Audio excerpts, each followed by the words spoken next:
Okay, so we have a very special guest today by the name of Bryan, too. And Bryan is a former employee of the Department of Defense in Eastern Europe, and his resume actually goes on. I will let him introduce himself further. But today he's going to talk to us about how conscious computers interact with our brainwave activities and how that affects our targeting experience. So, Bryan, welcome, and I thank you very much for taking out of your busy schedule to come and speak with us today. And I'll let you further introduce yourself. Go right ahead. Hi, am I coming through clearly? Is the volume, is the sound clear? Yes, it is. And but before you start, let me just say, for those of you listening, welcome and thank you for coming. You're going to get a lot of information tonight, so I would suggest that you take notes, and we'll have a time at the end where Bryan will answer any questions that you may have, okay? So take your notes, okay? All right, go right ahead. Are you going to record this, Renata? Are you going to do the recording and the intro and the recording? Yes, it is recording right now. Okay, great. Well, I want to say thanks for having me on. I did ask my friend Magnus Olson to call in, and he said he would, but he just got off the phone with him earlier today, and he said they're using sleep deprivation on him, so he's not going to be able to call in. Maybe if he can get some sleep, he'll call in later. Yes, I hope so. That'd be nice.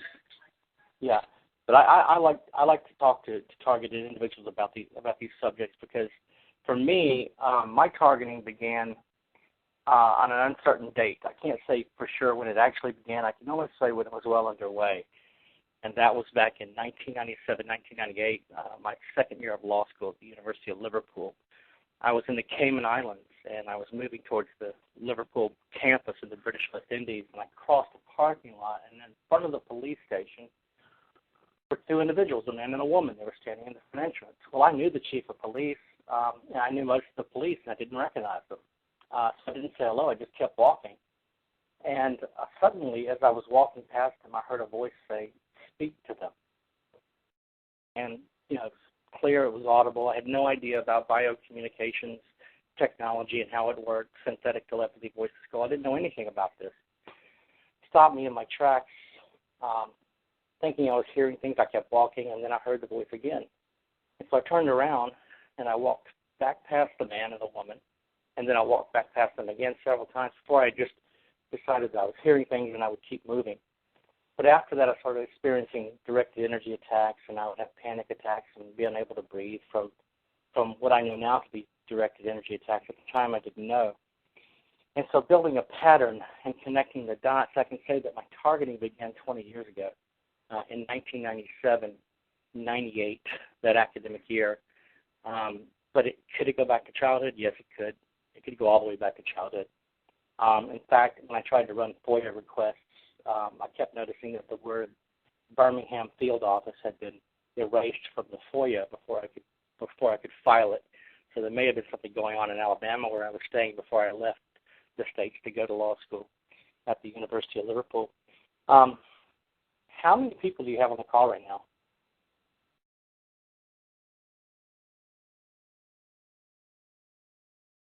Hello? Can you hear me? Yeah, can you hear me? Yeah, it looks like close to 20, but there are more coming. Okay. This technology has been around for decades. They've been using it for decades. How long it's been around, we don't know. Sometimes in the 50s and the 60s, we can say that it began. But when it actually started, we don't know for sure. But the technology itself has been around in various forms for thousands of years. Religion is one of the biggest mind control tools ever invented by man, organized religion. But organized religion and this technology are totally different. And so we can say that mind control by way of directed energy, electromagnetic energy interfacing with nanotechnology has been around roughly since the 1960s. We can't really say for sure whether or not they were using the same technology, similar technologies that they're using today. But I wanted to talk first about the history of this technology and where it began, because a lot of people don't know that they think that there are hundreds of thousands of victims. No, there are millions of victims. This technology has been around for quite a while. And it started with Jose Delgado. Dr. Jose Delgado started this directed energy mind control technology back in the 1960s with this famous bull experiment. And the CIA later hired him and other notable scientists like Dr. Jacobson out of Norway and others. And that's when, shortly after that, it went black. The technology at first was open, and other universities were employed in developing this technology and the training, research, and development of it. But shortly after that, in the 1970s, the program went black. And it was only that, through MK Ultra that we discovered that it was even happening. And at that time, there were hundreds of programs under MK Ultra. And we can say if there were hundreds of programs, there were probably thousands of projects that fell under those programs. Of course, the CIA said that they would stop after being challenged by the U.S. Congress. They said they would stop and they would halt. There would be no more non-consensual human experimentation with mind control. We now know that's a lie, obviously, or we wouldn't be here. But again, this is not just I've been around the world, the Western world, and this is just not an American phenomenon. It's happening in Europe. It's happening in Central America and South America. I was heavily stalked in those places. Even in Cuba, I noticed I was being followed, though I wasn't being stalked. Even in Russia, I noticed I was being followed, but I wasn't being stalked. But the other countries all throughout Europe, from Spain to Eastern Europe, up into Western Europe, up into Northern Europe, into Scandinavia, there was heavy stalking. Down in Central America and South America, I was heavily stalked and attacked. And in the Caribbean, obviously, where this began, the Cayman Islands all the way to Cuba. I've been to Cuba 3 times in the last 2 years. I've been to Russia 3 times in the last 2 years. So this is a global phenomenon. It didn't just start recently, and it didn't just begin with the Americans. Although the Americans are further ahead than most of the other countries, I would imagine, with the British a distant second. Did you have an outline or anything you wanted to ask? If you do, just interrupt me while I'm speaking. Okay. I did want to know about the supercomputers, and I know that you call them conscious computers. And I believe on the last call I heard you on, you said that these conscious computers actually have a mind, a will, and an intellect. Is that correct? Okay, right. Okay. All right. When you're targeted with this technology, which is more sophisticated than the space program, what they do is that the CIA and DIA hide mind teams. There are 4 organizations behind all of this. The Department, so says Dr. Robert Duncan and other scientists. The Department of Defense, my former employer, they provide all the money. They provide all the funding through their Black Ops budgets. The NSA provides the top scientists. It is the CIA and the DIA specifically, the Central Intelligence Agency and the Defense Intelligence Agency, which provides the handlers, the operators, etc.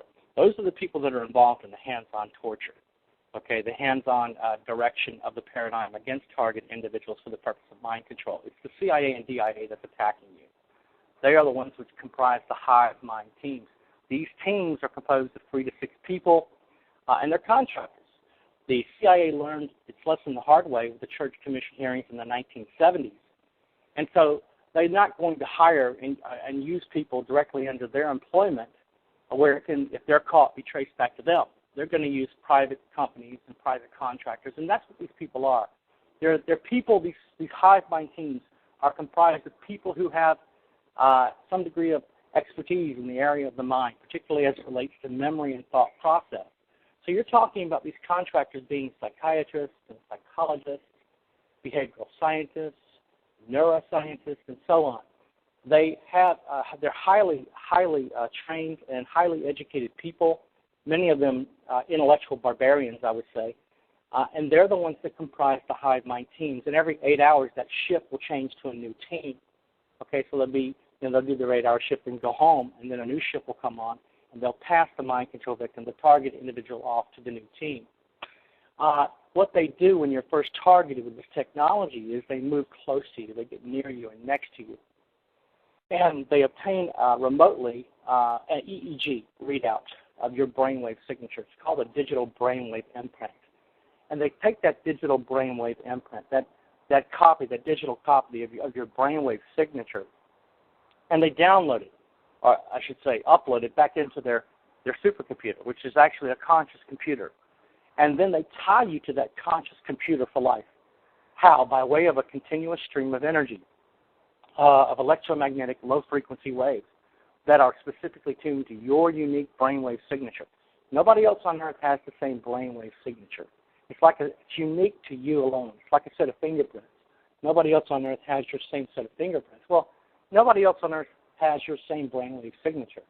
And what the stream of energy is designed to do is it's designed to interface and interact based on that frequency, based on your brainwave pattern. So what happens is they use the nanotechnology, which they get the targeted individual and mind control victim to ingest in their food or their drink or to breathe in, etc. And then once the nanotechnology is inside the body, it migrates to the brain, and that nanotechnology adheres to the neurotransmitters in your brain. And that's how it's able to speak to. It's able to speak to and decode the neurotransmitters in your brain, and that's how they're able to turn the brain of the mind control victim into their very own visual, verbal, and auditive communication system. It takes time. They have to build a cognitive model for the purposes of being able to do that. But that's how the technology is designed to operate. These conscious computers are way beyond. Everyone's talking about quantum computing being the next phase in the evolution of computational thought. No, we're way beyond quantum computing. Okay, we're way beyond that. Or I should say, the government is. The government is about 80 years ahead of the technology available on the market, and they are centuries ahead of the technology which is not available on the market. So what you see, these children games, these new cars that you drive with your brainwaves, these prosthetic arms and legs that you move with your brainwaves, those are all based on old algorithms, the older technology, artificial intelligence technology. Today, when we're talking about these quantum computers, they're not artificial intelligence. They're way beyond artificial intelligence. You're talking about artificial life. These supercomputers are actually artificial life. They are remote neural networks with a will, intellect, and emotion of their own. Now, where did they get that will, intellect, and emotion? They got the will, intellect, and emotion from the millions of people who have been targeted with this technology through the decades, whose personalities, the digital bio algorithms were uploaded back into the system. And so using those algorithms, they're able to mimic the will, intellect, and emotion of those that they copied. Let me explain what I'm talking about. The artificial intelligence, as we understand it, is based off if and then algorithms. If and then. If this happens, then we'll do that. If that happens, then we'll do this. That's artificial intelligence as we know it, and that's artificial intelligence which is on the market today. Can you still hear me? I can, and I'm jotting down a lot of questions. So that's artificial intelligence. These if and then algorithms. Okay, this is not based on if and then algorithms. Mind control technology today that the CIA and DIA are using, DARPA is using for the purposes of training, research, and development, is not based on if and then algorithms. It's based on the reverse engineering of the human mind. So what happens is once the CIA and DIA hive mind teams move in close to you, next door to you, or above you, or below you, and they obtain an EEG digital brainwave imprint of your brainwave signature, they download that back into their supercomputer, their conscious computer, and then they tie you to that supercomputer for life remotely, by way of a continuous stream of energy, a continuous stream of electromagnetic low frequency waves. And that stream contains a hidden carrier frequency. Okay, the hidden carrier frequency. Bryan, excuse me for interrupting. So this stream of energy, how is it transmitting from the location where the hive mind team is to the individual? Is that happening via satellite? Well, they use three methods. They use towers, satellites, and mobile platforms. But the stream of energy is routed by a computer multiplex. So a computer multiplex, okay, the supercomputer, conscious computers, they're the active trigger switch. People think they're being attacked by cell phones and towers. No, you're not. The towers and satellites and cell phones are not attacking you. They're simply the relay device. You're being attacked by a supercomputer. It's a conscious computer that monitors all electromagnetic activity of your brain, all the electromagnetic emissions, the evoked potentials. It measures and monitors and downloads all of that at the speed of light. As soon as you think about it, the supercomputer, by way of the continuous stream of fabricated, falsified energy, is able to download those thoughts back into its system, its RNN system. So what's happening is a computer multiplexer is routing the signal to the tower, the satellite, or mobile platform, and then the tower, satellite, or mobile platform relays the signal to the digital receiver. Similar in many ways to how cell phone technology works. So the digital receiver, just like a cell phone, is tracked and pinpointed in real time. Except with mind control technology, the digital receiver is not a phone. The digital receiver is a human brain. Your brain has been digitalized by the nanotechnology, by the implants, etc., in your body, your bloodstream. The nanotechnology, and remember, adhering to the neurotransmitters of your brain. And so that's how they're able, the stream of energy that's routed from the supercomputer to the tower to you contains a hidden carrier frequency. And they're able to interface with the nanotechnology in your brain and the computer. It's called the brain-to-computer interface. There are two different interfaces they're using. There's the brain-to-computer interface, and that's a similar kind of to the same interface that the pilot of the F-35 stealth fighter uses. He uses his brainwaves to control the stealth fighter. He doesn't control the stealth fighter manually if he doesn't have to. He controls the entire fighter and all the weapon systems of the F-35 with his brainwaves. This is called transcranial brain stimulation. So the same similar technology is being used with a targeted individual, the mind control victim. The stream of energy is operating through a process called transcranial brain stimulation. So they're able to actually to inject impulses and memory attacks, visual entrainment, verbal entrainment, two-dimensional images, and the visual entrainment will include even short little videos, etc. And this is how the technology works: the dream modulation, the neuro-linguistic programming. It all is dependent upon this continuous stream of unbroken energy interfacing with the nanotechnology in your mind. And that's how the technology, that's a simple explanation of how the technology works. People think they're being attacked with cell phones. They can attack you with cell phones. They can get the devices down to the modular level. But that is not how this technology is designed to work. They know how to zap people with directed energy. This is about mind control. So you're not being attacked with cell phones. They want you to think you're being attacked with cell phones to discredit you. The technology is not designed to work that way. Again, I think they can get even a cyclotron down to the size of a cell phone. So they can break these devices down to the modular level. But usually the cell phones are nothing more than control switches, control devices. You're not being attacked and zapped with cell phones. And people need to understand that. You're being attacked by a supercomputer. And the supercomputer is using three things. It's using a tower, satellite, or mobile platform. And when I say mobile platform, that's kind of ambiguous because it can include a lot of different things. It could be, as big as a truck or as small as a briefcase. It could be a ship, a boat. It could be a car, a van. They set the equipment up in the form of what's called a nightstand, and then that mobile platform interfaces with the supercomputer, and that's how they're able to attack you with the supercomputer, with the supercomputer interfacing with those three methods, as I just told you, the tower, satellite, and mobile platform. That's how it works. Do you understand? Oh, yes, I do. So I have a bunch of questions, but I don't want to take up, all of them. Go ahead. You let me know when you're open for questions from the listening audience. There are quite a few people here now. If you guys let me say that there are a few people here. I am not a scientist. I went to law school. I didn't go to medical school. I have no background in neuroscience. What I have learned on my own through research in the libraries and on the internet in Europe and here in the States and Central and South America. And I have been able to take the resources of these very notable scientists like Dr. Robert Duncan, Barry Trower, John Hall, Terry Roberts, Easel, Van Winkle, etc. I've been able to take all these, so many scientists I can't even name them all. And I've been able to take their resources, and then I've been able to build off of their research by contrasting their resources with my own personal experience. So Bryan, people say Bryan is smart. No, Bryan studies smart people. Bryan is not smart. He studies smart people.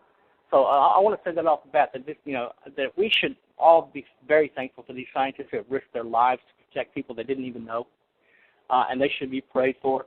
And who, they risked everything, and some of them have paid the ultimate sacrifice. Okay, they've been killed, and so we owe them a great. Their consciences would not let them sleep.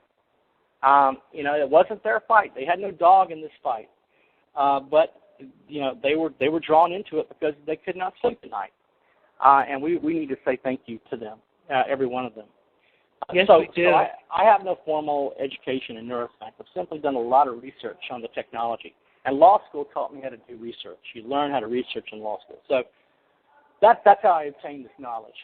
I'm not. People say that I'm reading Dr. Robert Duncan's book every day. No, I'm not. I don't read Dr. Robert Duncan's books. I study Dr. Robert Duncan's books and the resources of other scientists. But I don't care if they want to malign me and attack me. That's fine. I want to, as long as people are helped.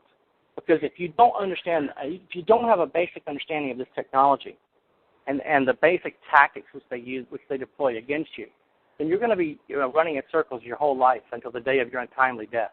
You're going to be chasing the proverbial white rabbit down the hole for the rest of your life. So that's why I'm on these calls. That's why I got on the radio. That's why I've been interviewed by media, German media, South American media, La Prensa. I spoke with the Discovery Channel. I was interviewed by them. I spoke with the United Nations High Commissioner for Human Rights. I was interviewed by him in Brussels.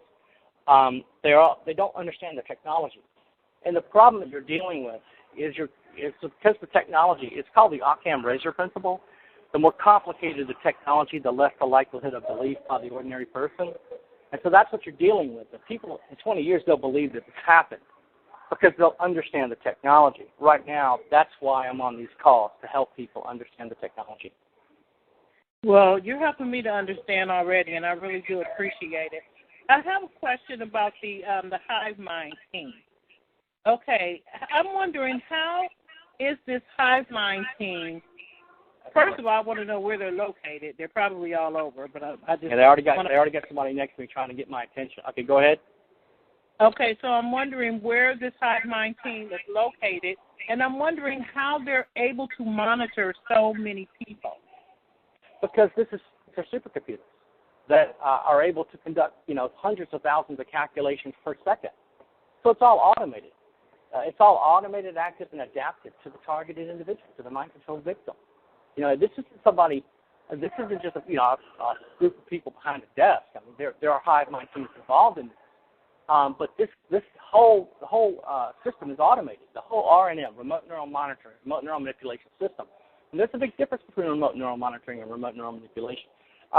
That's how so many people can be targeted with this technology, because these supercomputers, these conscious computers with a will, intellect, and emotion of their own, they're capable of hundreds of thousands of calculations per second. You understand? So the Hive Mind team then is maintaining the supercomputers. That's what their job is, the Hive Mind team. They're interfacing with the supercomputer. What happens is the Hive Mind clone, the leader of the Hive Mind team, or one of the leaders, is called the clone. And he's, like I said, a psychiatrist, a psychologist, a neuroscientist, etc. Someone with a basic understanding, an expertise in the area of the mind. And this is specifically related to the memory and thought process of the mind. So the clone will be the head of the Hive Mind team. This is CIA and CIA contractors. Okay, they're doctors. They're hiding in plain sight. They're not, on some underground base somewhere. They have careers. They have jobs. They have families. They have mortgages.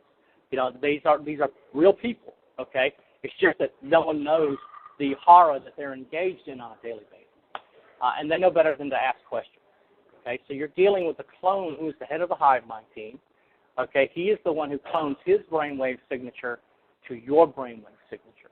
And by cloning his brainwave signature to your brainwave signature, he's able to verbally and visually take his impulses, his thoughts, his emotions, and clone them to your mind. Okay? So at each shift change, every 8 hours, the two clones of the clone from the shift that's actively monitoring you, and the clone that's coming on to the next shift.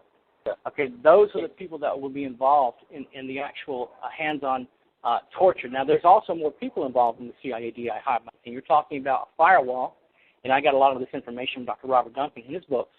But the firewall is actually not a software program or a hardware program, although software and hardware are involved. The firewall is actually a human brain, which is necessary so that there's no breakdown in the bidirectional link between the clone and the target individual, the mind control victim. Okay, because if the firewall breaks down, then they've got trouble. Then the mind control victim can begin to, because theoretically, if they're able to read your mind using this technology and they've cloned their brainwave signature to your brainwave signature, then you theoretically should be able to read their mind. You should be able to hear them think out loud, synthetic telepathy, etc. Okay, but you can't do that because of the firewall, because of the other individual. And the same technology that's in your body, the nanotech, etc., is in their body. Okay, so that's how the hive mind team is set up. The hive mind team is you will interact with the hive mind team at regular intervals, but they're hiding behind law enforcement. They're hiding behind a whole. I mean, this is an interdenominational. I study religion. This is an intergovernment agency operation designed to diffuse responsibility of cost. So there are a lot of agencies and organizations, state, local, federal level, a lot of personnel involved. You very rarely will have any regular daily interaction with the hive mind team. Okay, but that's people that are dedicated to you. They are CIA and DIA operatives. And when I say CIA and DIA operatives, I mean these hive mind team members, okay, are contractors. They work for private companies. They're the psychiatrist at the mental hospital. They're the psychologist at the children's clinic. They're the neuroscientist at the university. They're the neurosurgeon, etc. at the local hospital. They're hiding in plain sight. Okay, they're every day. Okay, that's how the technology is designed to operate. And these hive mind teams are dedicated to the mind control victim every 8 hours. Okay, and then they'll use other people to move around to harass and attack and target the mind control victim, constantly trying to provoke the victim into emotional responses which could be remotely measured and integrated back into R&M data. Okay, they have to so that was one of my questions, Bryan. I was going to ask where this organized stalking comes into play, and why do they need the hands-on like that? Because I'm a person who gets the heavy stalking, and a bunch of people on this call also get the heavy stalking. So what is the purpose of that? If they already have these conscious computers working against us, why do they need this in-the-face, hands-on tactics as well? Okay, again, they're using trauma, physical and psychological trauma, to map out your sensory and neural pathways of your brain and central nervous system. Okay, in order for them to do that, they need to inflict trauma regularly. Not just physical trauma, but psychological trauma. Long-term physical and brutal psychological trauma is necessary in order to force the victim to disassociate from reality, but also for them to be able to map out the brain. It's called whole brain emulation. They're breaking your brain down to the synaptic level. Okay, you have millions of neurons in your brain that communicate with each other through what's called a synaptic gap. The neurotransmitter is there, and that's how the technology, which is the nanotech, adheres to the neurotransmitters, and that's how the technology is designed to speak to and decode your thoughts.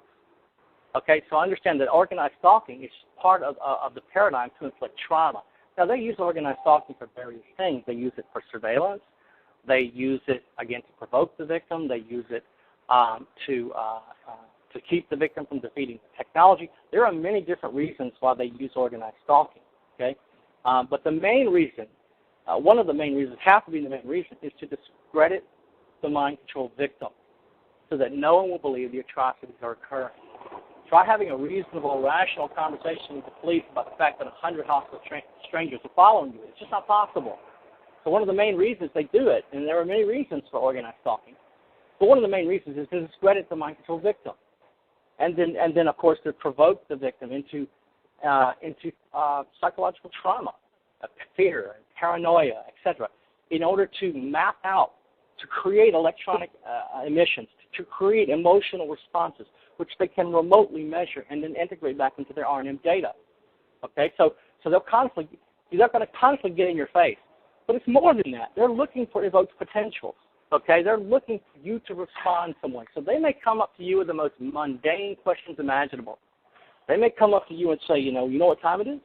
Or can you give me directions to so-and-so place? Or is that on sale? How much did you pay for that? They're seeking to solicit a response. Okay, once the teams deem they have enough of these responses, they correlate all these responses into what are called response statistics. Okay, and then what they're seeking to do is they're seeking to build coherent patterns of thought. Okay, once they build coherent patterns of thought, then they can begin to map out the brain of the mind control victim. In order to do that, they use trauma. So understand, those are the various reasons why organized stalking is happening. But understand also that these organized stalkers aren't dedicated to you per se, the targeted individual.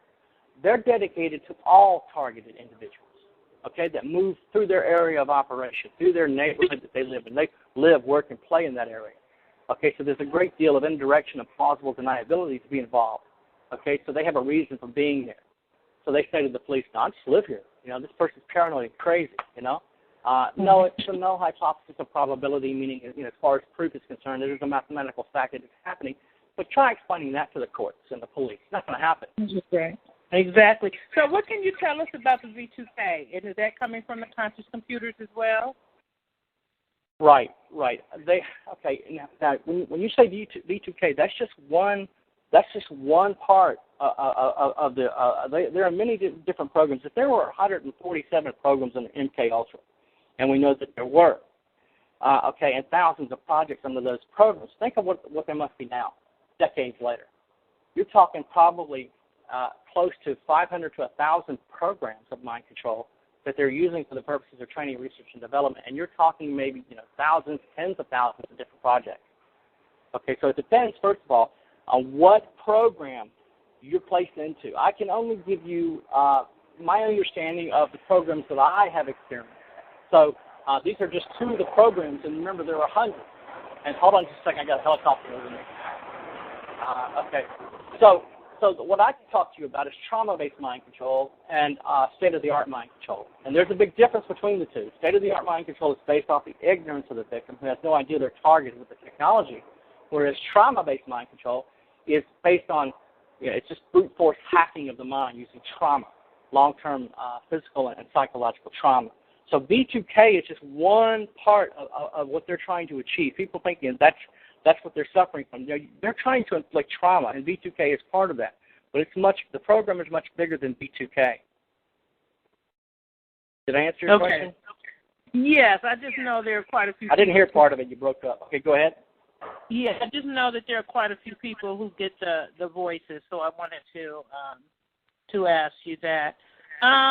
So these computers can obviously manipulate emotions and have people doing things they normally wouldn't do or say, correct? Right. The people that, for example, are state-of-the-art mind control, they don't realize they're being targeted with this technology. It's much easier to manipulate a person to achieve direct behavioral control over that individual who has no idea they're being targeted than it is to achieve direct behavioral control over someone who is aware they're being targeted. So the programs are very different. But the technology is designed to mimic your normal cognitive behavior, okay? And that's why this organized stalking occurs. Listen, organized stalking is about one thing and one thing only, or I should say it's based on one thing and one thing only, choice reference patterns. If you want to break organized stalking down to the simplest reason of how it's happening, it's choice reference patterns, okay? They're using a pattern of your previous choices to stalk you. For example, they knew where I sat in the trolley every day, and they knew the places that I would go and eat, and the favorite coffee shops that I would have. And they would have their organized stalkers there based on my previous choices of those places.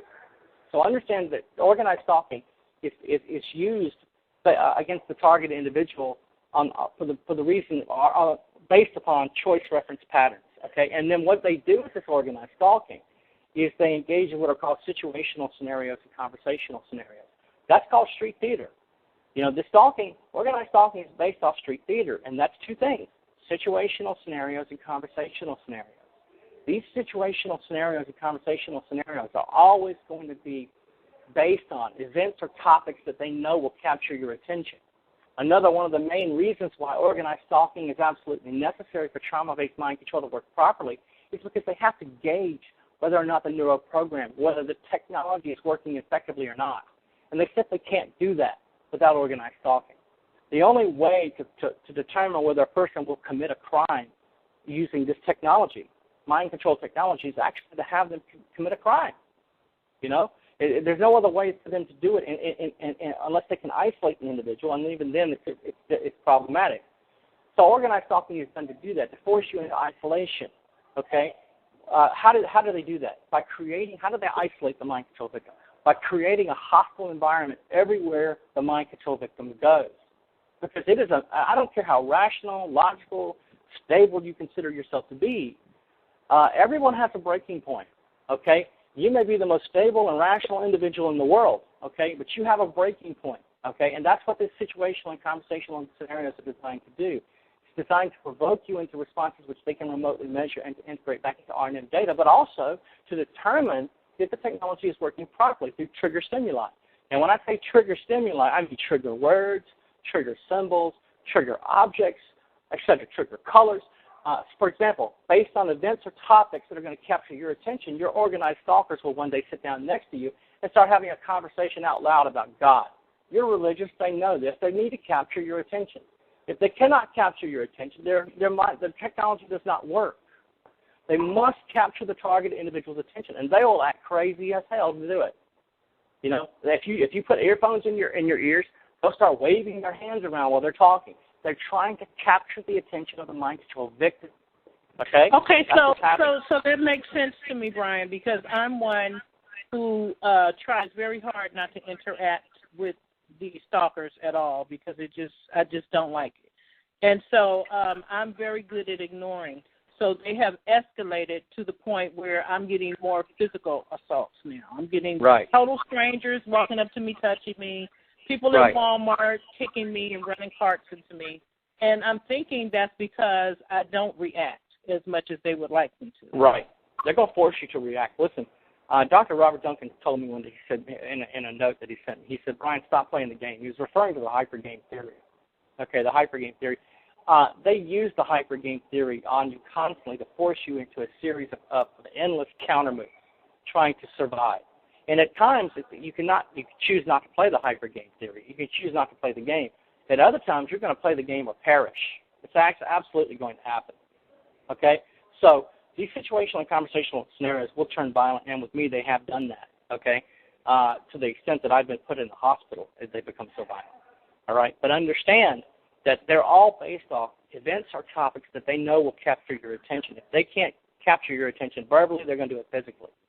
Okay, that's what this technology is designed to do, because each response is downloaded at speed of light back into the R&M supercomputer, this conscious computer. Okay, the conscious computer, it interacts with the mind control victim by way of a bidirectional stream of energy, known as the information and injection feedback loop. Okay, so it's able to actually download and upload at the speed of light. So they're at the point at which you, the mind control victim, lashes out in violence, or does something. That's an important metric in their technology because it helps them determine how effective the neuroprogramming is. Okay, so without organized stalking is absolutely crucial to trauma-based mind control. Without it, there's no real effective way in a real-world environment for them to gauge and measure the technology, the neuroprogramming, to see if it's effective or not. Okay, I have one question, and then I'll take a question from someone in the audience. If you have a question, star 8 if you have a question. Okay, so my question for you is, you mentioned how this conscious computer takes our brainwave pattern and how they move people in next door to assist with that. Is it possible that our brainwave patterns are also being recorded when we go to the hospital and do MRIs and things like that? Yes.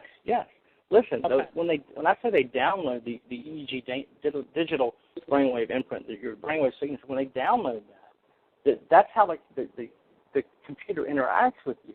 But the computer is constantly recording everything. Remember, you're tied to a supercomputer which records all electromagnetic emissions of your brain until the day of your untimely death. It happens. That's how it works. That's why this whole brain emulation, you have millions of neurons inside your brain. So these synaptic responses, it takes time for them to build a cognitive model of the mind control victim's brain. It doesn't happen overnight. Being able to see through the victim's eyes and hear through the victim's ears and feel or what the victim feels, and sense the victim senses. This takes time.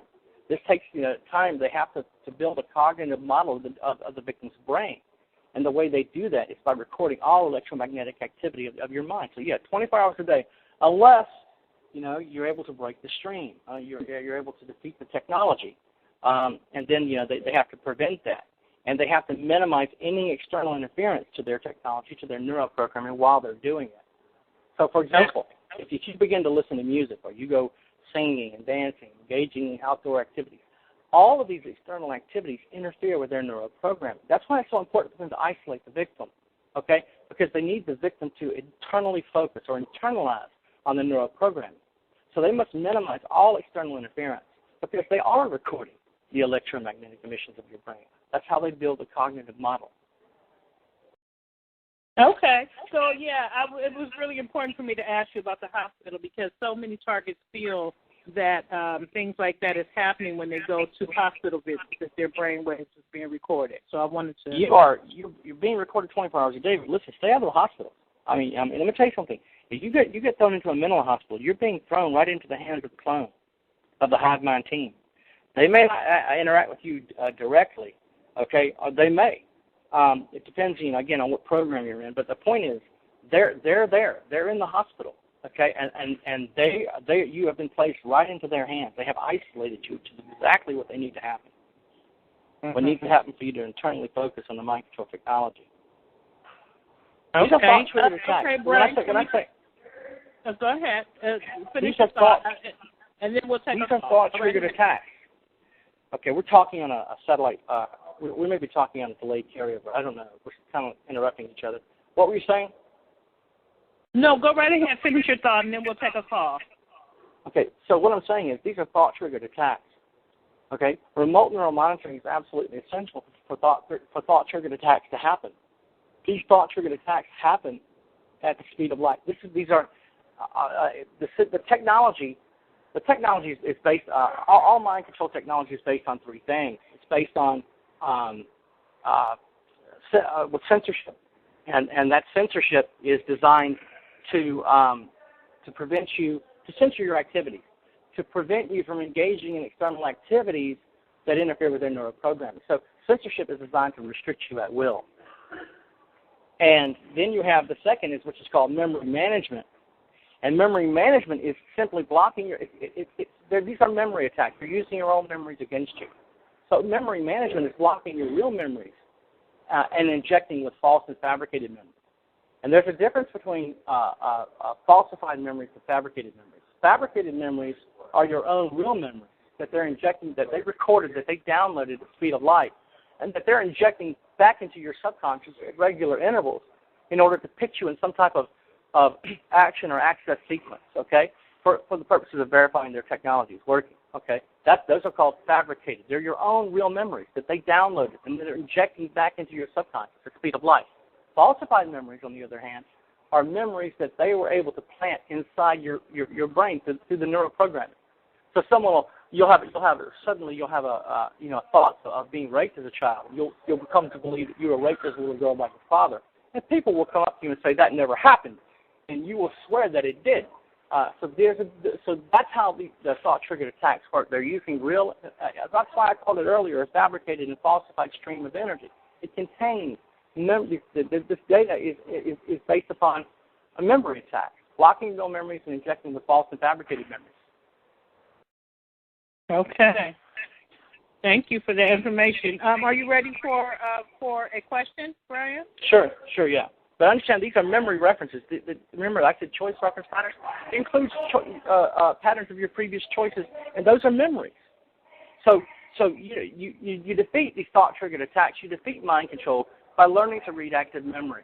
And we'll talk about that in a little while, active memory, okay, versus long-term I definitely memory. want to talk about solutions to this and how we can kind of overcome some of this. But we'll hold off on that for right now. Let's take a question. Hello, do you have a question for Bryan? Hi, Bryan. I had a question. I was wondering if we were in theory or hypothetically to just not stay in our house for a while, not interact with anybody outside, and try to just lay in bed and meditate and try not to have any thoughts, do you think they would eventually become so bored with us as a target that they might eventually stop targeting us? No.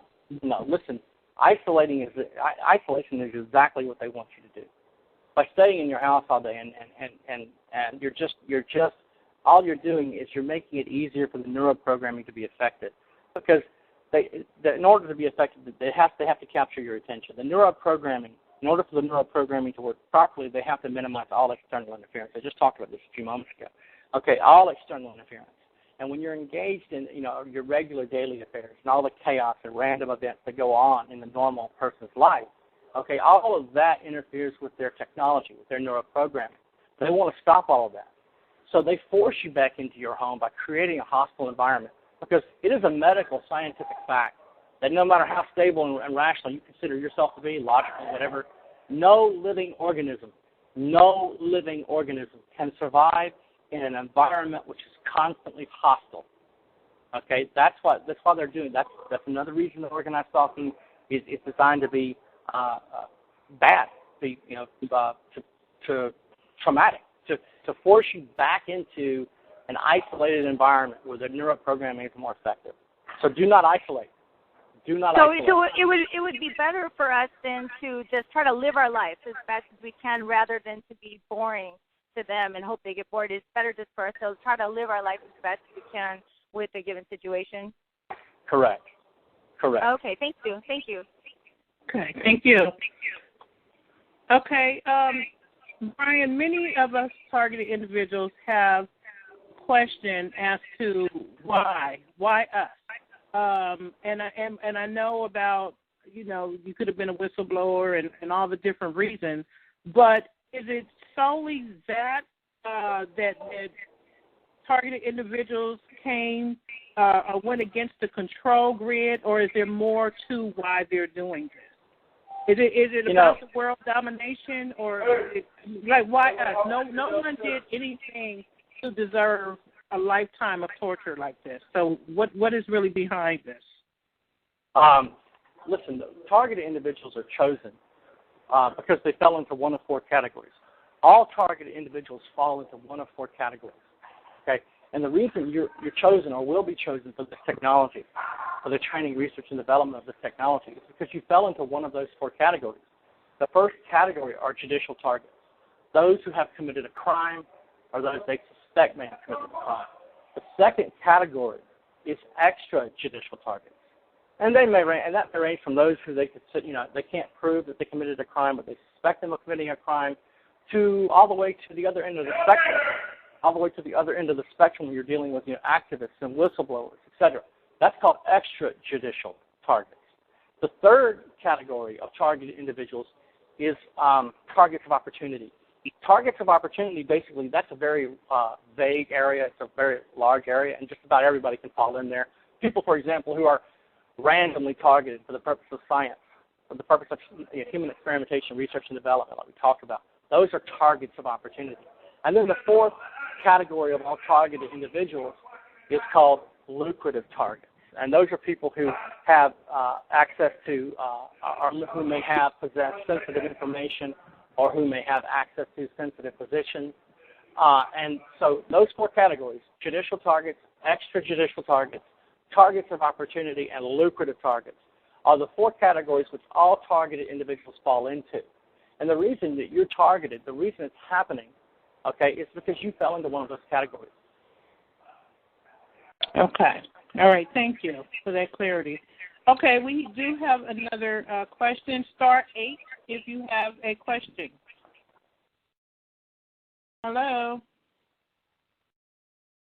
Hello. Hi. Hi. Bryan, I want to ask Bryan a question about what they will do with a perpetrator that they sent to throw me into a traumatic situation where I would completely fall apart. Now, it's obvious to me that through the organized stalking, what they've done is studied all of my behavior to know that being married and being in a family situation is what I want most in life. So what they did was they mind controlled me once I got involved with a man, to fall more deeply in love with him than ever in my life. And then they had him to withdraw from me and publicly shame me and withdraw from the relationship without explanation. Right. What do they do to him now? Okay. The reason that they do that, I told you, trauma-based mind control cannot exist without trauma. Not just physical trauma, but psychological trauma. One of the things that they use are called honey traps.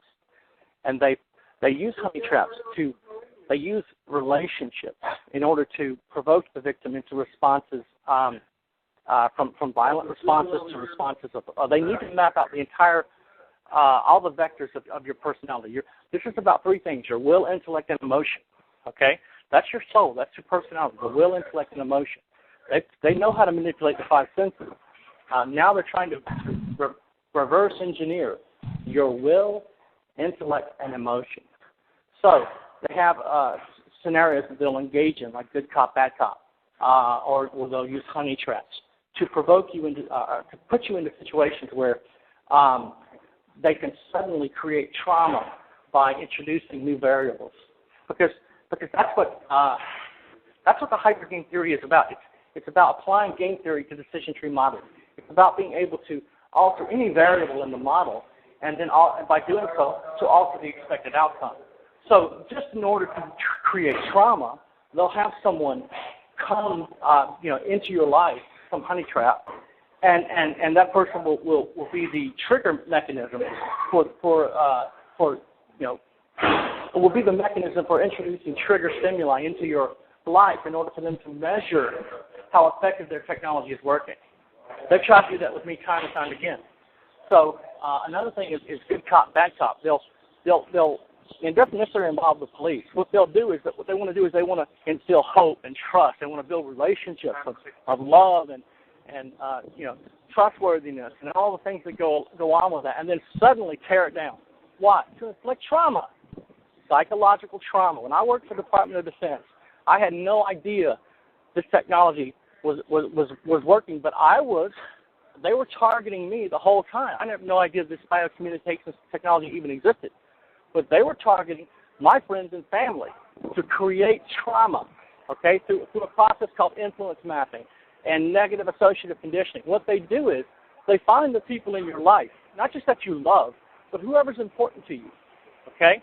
And in order to inflict trauma, they target those individuals with negative associative conditioning so that every time you come around them, okay, something bad happens. They get a headache, they get nausea, that's a directed energy attack, or their car breaks down, or their dog dies. It's called negative associative conditioning. And so the point, where the person that loves you or likes you begins to correlate those events, those bad negative events, with your presence.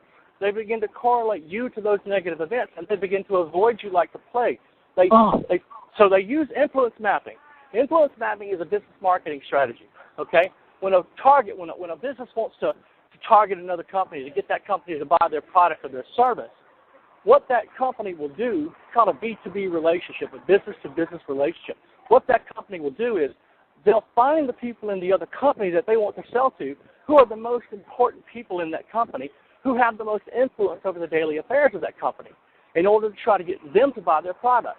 They don't target the janitor. They don't target the administrative personnel, because those people have no influence over the daily affairs of that company. They're not important. It's just not practical for them to do that. They target the people within the company who have the most influence, who are the most important people who make decisions. Well, it's the same thing for you. The CIA and DIA hive mind teams use influence mapping to map out the social circle that you live in, to see by data mining your emails and your phone calls, etc. They determine who are the people who are most important to you in your life, and then they begin to target those people, okay, until those people want nothing to do with you, or they turn against you and become your enemy. It's called influence mapping, and they use negative associative conditioning to turn those people away from you. So it may be that makes sense. Maybe on top of contacting them directly, I do believe they contact the people as well. So how do I combat the trauma at this point? How do I combat the trauma? Listen, the way that you can defeat their technology, there are many ways. Multitasking, thinking in multiple thoughts at one time, thinking in multiple threads. When you think in multiple threads, there's no coherent pattern for them to download back into their system as RNN data. They can't make sense of what they see on the screen. Or, like I said, listening to music, spontaneity. Spontaneity absolutely disrupts their system. Okay, I'm not talking about short-term planning. I'm talking about not planning at all. I'm talking about speed of light actions in your life. So if you, for example, if you think that you're going to the grocery store, immediately you pass the bank, you say, I'm going to pull into that bank. That's spontaneous. That's something they can't. Listen, they have to predict your choices. In order for the technology to be effective, they have to verify it. And the way they verify it is they predict your choices in advance. They try to use thought-triggered attacks to attack you during thought composition. And then once you've made up your mind, formulated your thoughts, and you've begun to engage in an action or action sequence, they then have to predict that. They have to predict where you're going, what you're going to eat, who you're going to hang around, who you're going to call, what you're going to watch on television. They need to predict that in advance because there's no other way for them to verify their technology. So being spontaneous defeats mind control technology by disrupting the pattern. It doesn't matter that they know that you're being spontaneous. Okay? You know that and they know that. The problem is the pattern is still broken. Okay? The pattern that they were using to verify their technology, and they got to start all over again. Okay? So these attacks are based on the phase, frequency, and amplitude of the stream of energy, the electromagnetic low-frequency waves they're targeting your brain with. All right? They got to start all over. They got to go back and start a new scenario with these frequency attacks. For example, they don't force you to do anything. Now, they can, but that's not how mind control is designed to work. They give you the desire to think or do something. You have a strong desire to think or do something, to speak or think or act. You have a strong desire at higher levels. That's a high-frequency attack. And you have a low motivation or desire at baseline levels. That's a low-frequency attack. So what happens is they initiate these situational and conversational scenarios to pitch you into an action or access sequence, and then they begin targeting you in incremental levels. They'll start you out at baseline levels, and you'll have a low desire to speak, okay? And then you ignore the desire. Well, they're not going to just sit there. They're waiting for a response. The RNM supercomputer is probing you for a response. If you ignore it, then they're going to inject again and again and again, each time at a higher level, okay? And so pretty soon you have a strong desire to speak about God or football or whatever it is, okay? So there are many ways. You could redirection. There's quenching. There's just so many different ways. We'll talk about that shortly. But you can defeat their technology by first having a basic understanding of how it works, and understanding that they're going to create trauma in your life on a daily basis because they're using trauma, not just physical trauma, but psychological trauma, to map out the neural and sensory pathways of your brain and central nervous system. So these situational scenarios involve people you love, your family members and your friends. It's not enough that you respond. Can you hear me? Yes. Yes, we can hear you. It's not enough. It's not enough that you, the mind control victim, responds to just any chaotic event or random occurrence. You need to respond to their specific stimuli, or the verification process breaks apart. Again, verification. Without verification, there is no mind control. It doesn't exist. Okay, it'd be like the government using a particle beam cannon to target a galaxy to target a moon in a galaxy 10 light years away. Okay, they could fire that particle beam cannon at that moon all day and night, but they'd never know if they hit their target because they can't see it. You see, for their technology to work effectively, they need to keep you in 24-hour physical surveillance of you to verify the technology. So by disrupting the verification process, you can defeat their technology. Well, Bryan, I'm seeing that all of this is really for multiple reasons. I went to the doctor and I was diagnosed with chronic pain disorder, and I asked him what causes that, and he said trauma. And it made me realize that all of this targeting is really having physical, medical effects on the target. It's breaking us down, taking years off of our life. Right. Yeah. So that's another reason why they're doing it. Hart, did you get your question answered? But they need to build coherent patterns. Thank you so much. Thank you. Okay, I'm going to put you on hold. Thank you. Go ahead, Bryan. Finish your thought. Are you there? Oh, I just put Bryan on hold. Sorry. Bryan? Yeah, you muted me. Yeah, okay, I'm back. Sorry about that. Go ahead and finish your thought. So one of the things that you can do in order to defeat their technology is learn to read active memory. This is what I call it active memory. It's actually short-term memory. Okay, there are many different, when you talk about memory, it's a big subject. There's residual memory, there's active memory. So we'll just keep it real simple. There's long-term memory and short-term memory. Okay, mind control is based on being able to attack you during thought composition. As you're formulating your thoughts, preparing what you're going to do. Those are called thought-triggered attacks. They're attacking you during the formulation of your thoughts. And these thought-triggered attacks are the speed of light. Okay, so you learn to read active memory, where you begin to contrast your thoughts with what's happening. Where did these powerful emotions come from? You know, this is not how I used to think. You begin to maintain situational awareness of not just your environment, but of your mind, of your thoughts. You look for patterns. Remember, everything you do, I've said this in many emails, everything they do is based on patterns, on identifying and developing coherent patterns. From mind control, decoding thought patterns, to organized stalking, choice reference patterns, it's all based on their ability to develop single coherent patterns of thought. Because only then can they make sense of what they see and integrate that information back into R&M data. So that's what you need to do. First of all, you need to learn active memory, how to read active memory. And active memory, short-term memory, is anything less than 30 seconds. Anything longer is long-term memory. Okay, this technology is designed to target your short-term memory. I'm not saying that they don't use falsified memory for long-term memory management. They do, but that's the second category of mind control: memory management, locking your real memories that you're thinking about and preparing to act. And as you're thinking and preparing to act, injecting with fabricated and falsified memories. Okay, so you learn to read active memory. You learn to look for patterns. Okay, and that's how you identify. That's how, by contrasting your normal way of thinking with their artificial remote neural manipulation, you're able to identify what's really true, your real thoughts, and it's all memory. As soon as you think of it, it becomes memory. Okay, from their artificial impulse injections and memory attacks. So what they'll do is, I kind of forgot the question here. I'm just talking.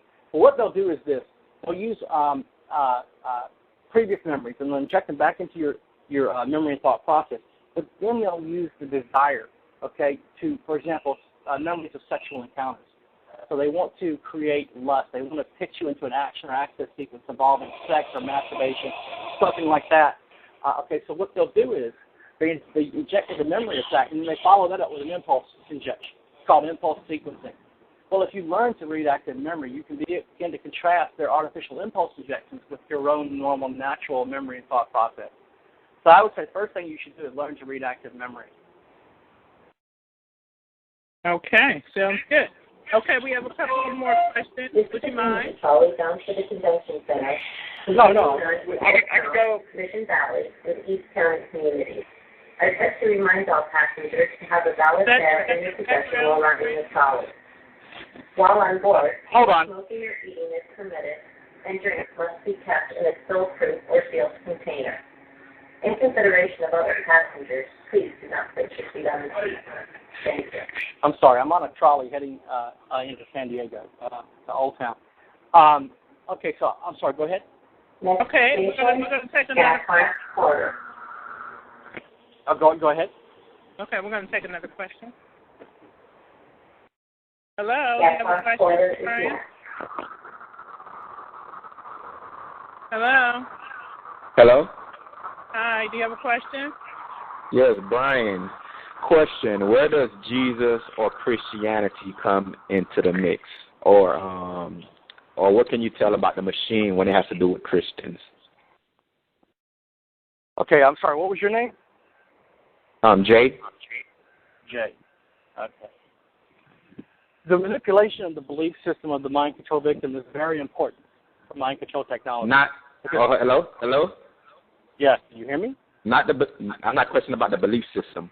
I'm saying, for example, do you see that this technology is able to work more on non-believers or believers? Is there a stumbling block with when it comes to a Christian? Will the technology work, or is it harder for it to work on a Christian?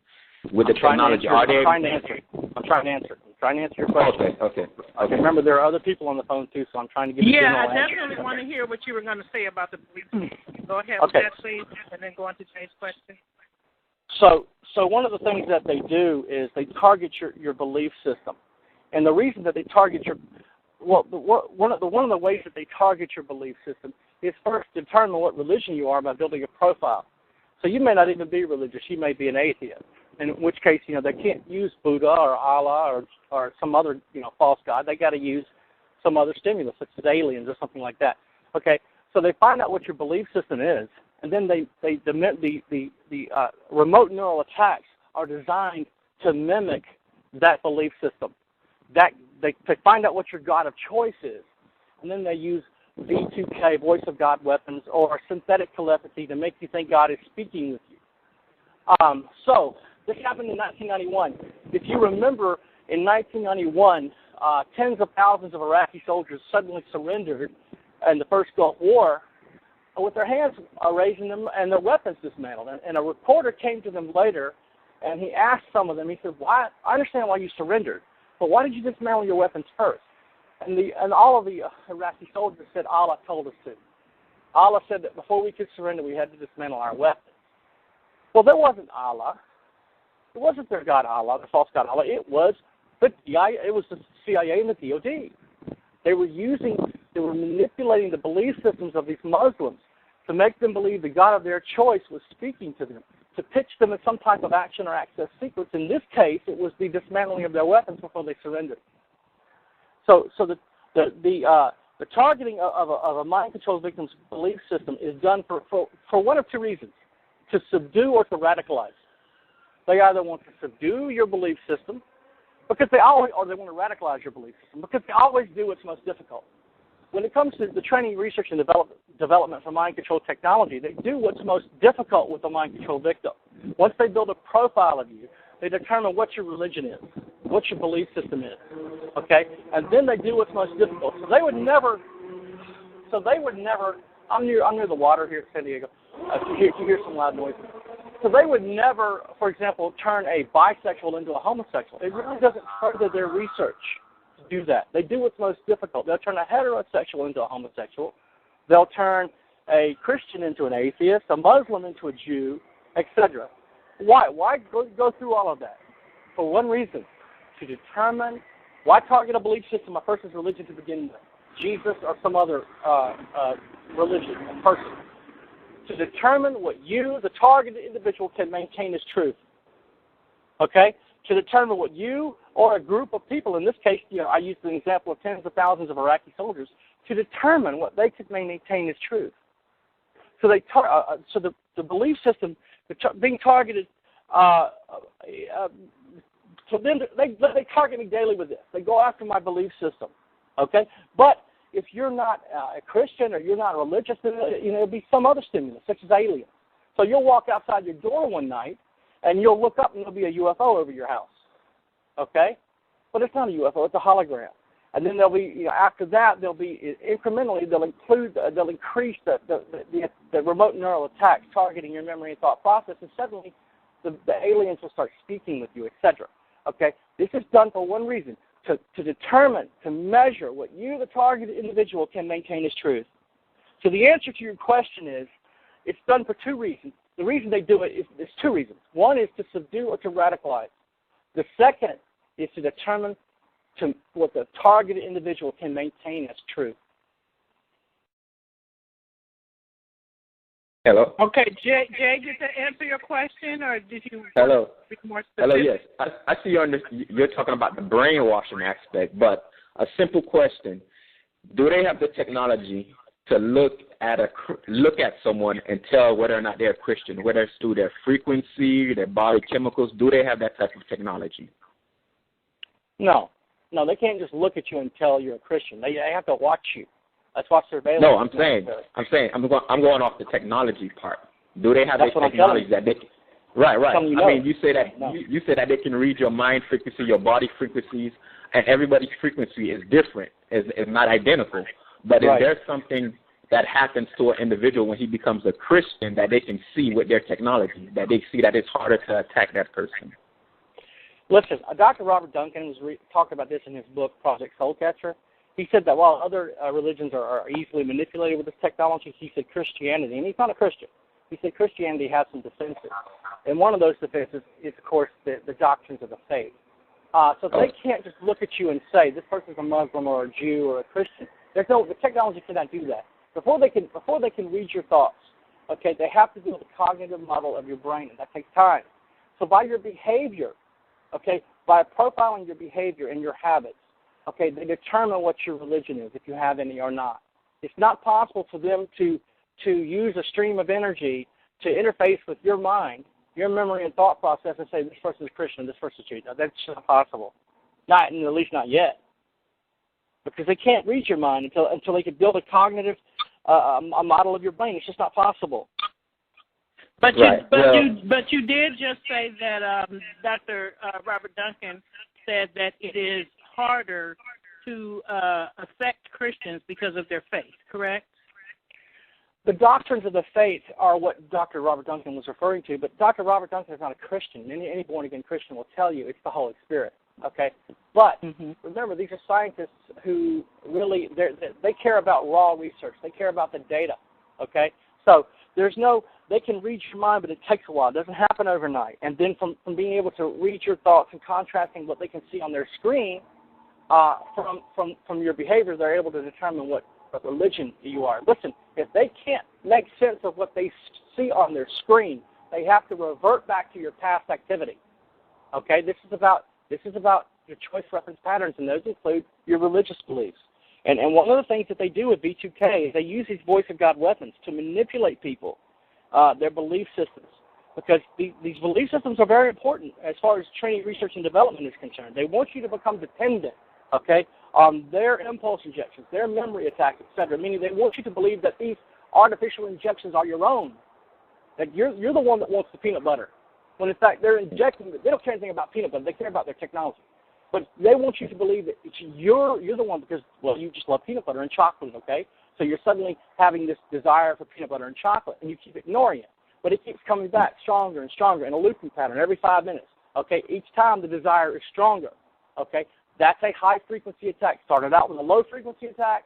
You had a basic motivation for chocolate and peanut butter, and each time you ignored it, the system was probing for a response until now you have a high-frequency attack, which is a strong desire for peanut butter and chocolate. So they want you to become, and I say this is very important. I'm just using peanut butter as an example. It could be God or some other, it could be whatever religion you think you have, okay? They need you to become dependent on what they're doing, on their impulse injections.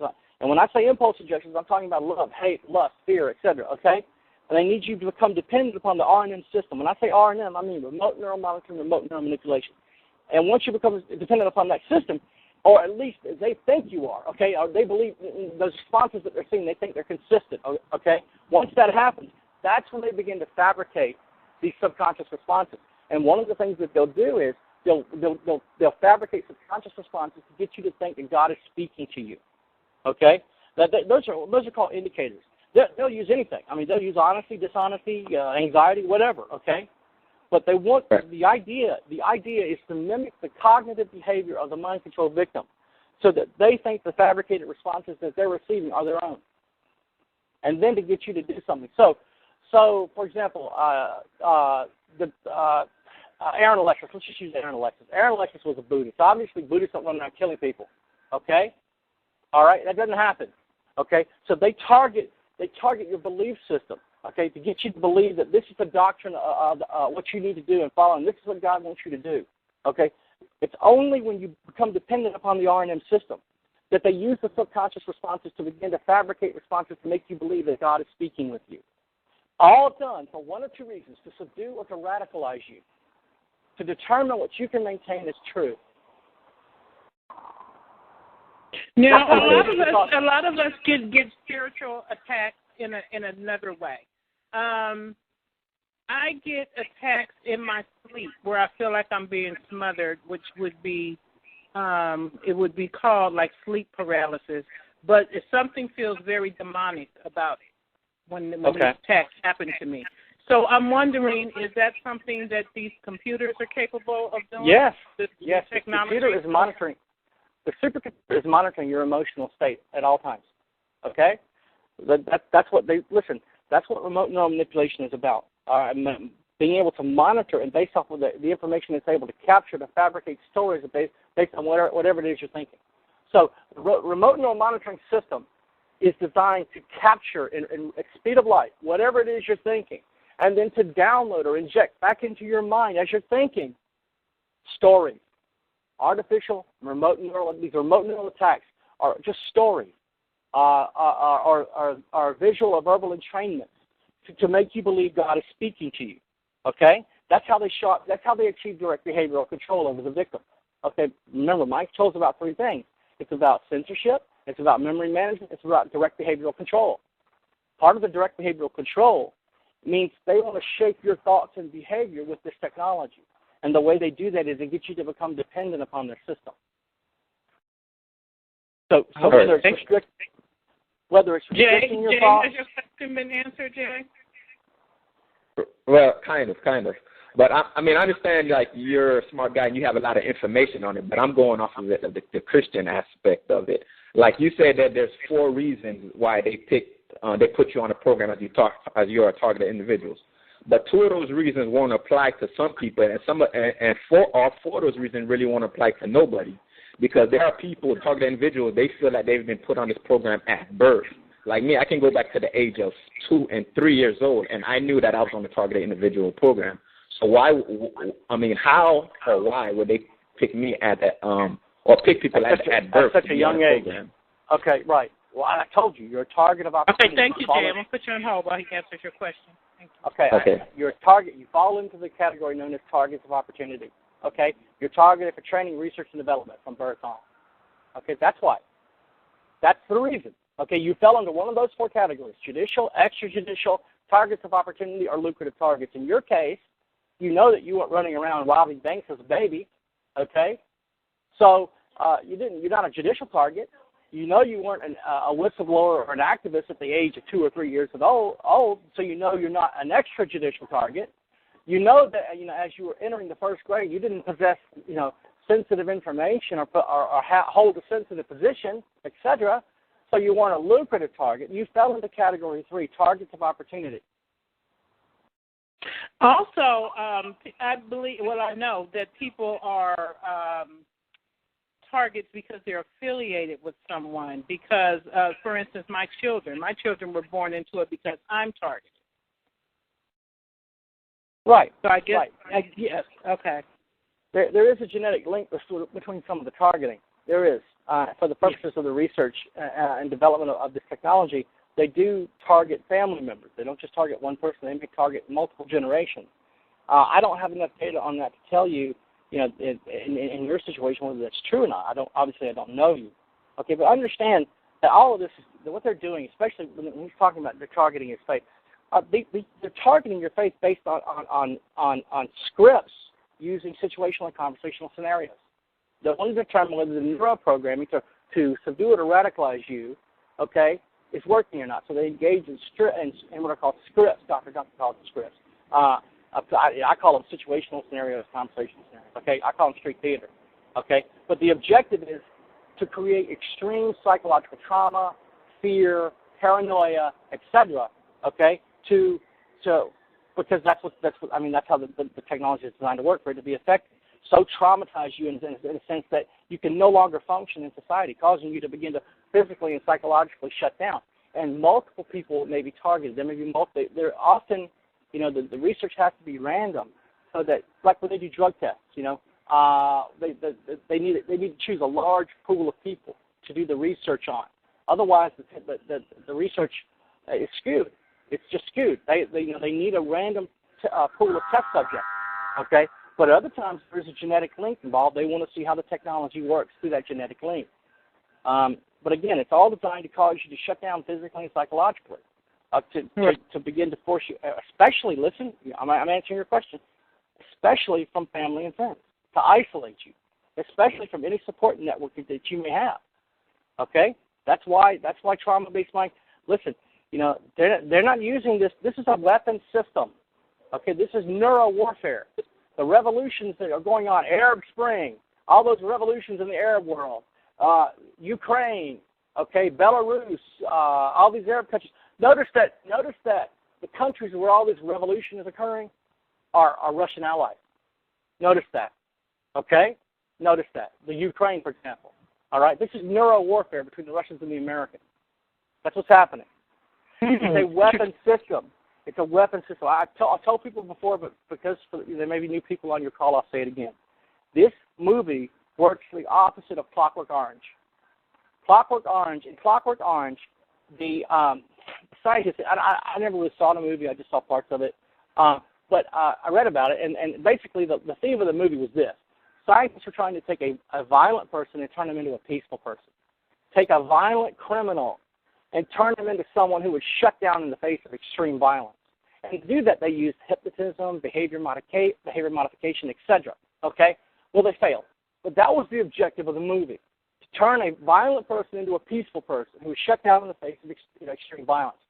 Well, so this technology, trauma-based mind control, is the exact opposite of the movie Clockwork Orange. It's a weapon system. It's designed to turn the trauma-based mind control victim, the mind control victim, into a weapon who will inflict destruction and damage upon others or his community, or who himself will self-destruct. Okay? So they take, in this case, they do the exact opposite of the movie Clockwork Orange. They take a good person and turn him into a bad person, or they take a bad person and turn him into an evil person. The objective is to turn you into a weapon, to cause you to inflict destruction upon others or to self-destruct. That's why they go after your family members. Okay, I remember I talked about influence mapping and the negative associative conditioning earlier. Now, those are some of the tactics that they use. But it's all done to isolate you. Because they can't isolate you from everyone in the world. They can't isolate you from every person on earth. That's just not possible, nor is it practical. In order to isolate a victim, all you need to do is to isolate him from the people in his or her life that are important to him, that have the most influence over them, such as the pastor or the teacher or, their girlfriend, their boyfriend, or their wife or their husband, whomever. Okay? Simply. That's what they do. They target those people to isolate you. They create trouble for those people every time you come around until those people are convinced you're bad luck.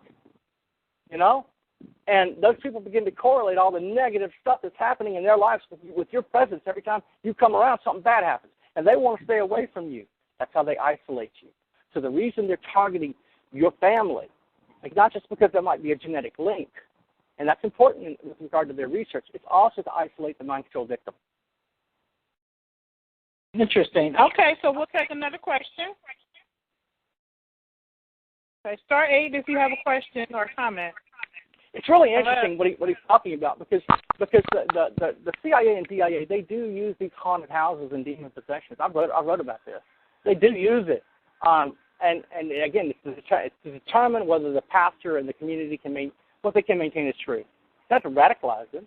Okay, it's to determine what the community or people who are involved can maintain is truth. That's it. So, objects may begin to move in the house on their own. That happen with, objects suddenly just moving. And they accomplish, it's called synthetic telekinesis. They use streams of energy to move objects. They may move your furniture around, okay, using this technology, all right, streams of energy. They don't always have to break into your house to rearrange your furniture, okay. Again, all of that is done for that reason, to isolate you, to cause you to physically and psychologically no longer be able to function and shut down. Okay, I just unmuted someone. Do you have a question or a comment? Can you hear me? Yes, we can hear you. Okay, my question is, with this new form what is your name? Who's speaking, please? Kimbrick Hunter. Kimber? Kimbrick Hunter. Okay, go right ahead, please. My question is, with this technology, since it's baseline to a computer and all of our brain synapses have been mapped, why is it that some people can feel this technology and see it and others cannot? Okay, good question. For example, that's one of the main differences between state-of-the-art mind control and trauma-based mind control. But this technology can work at lower intensity. and you may only notice it at higher intensities, meaning torture. Okay? So if the technology is working properly and the person's state-of-the-art mind control, and then he's ignorant of the fact he's being targeted with the technology, then they wouldn't want to increase the trauma. But trauma-based mind control is the exact opposite. It's brute force mind hacking. So trauma is necessary, but because the technology can be achieved at lower intensities. But understand that trauma-based mind control is about brute force.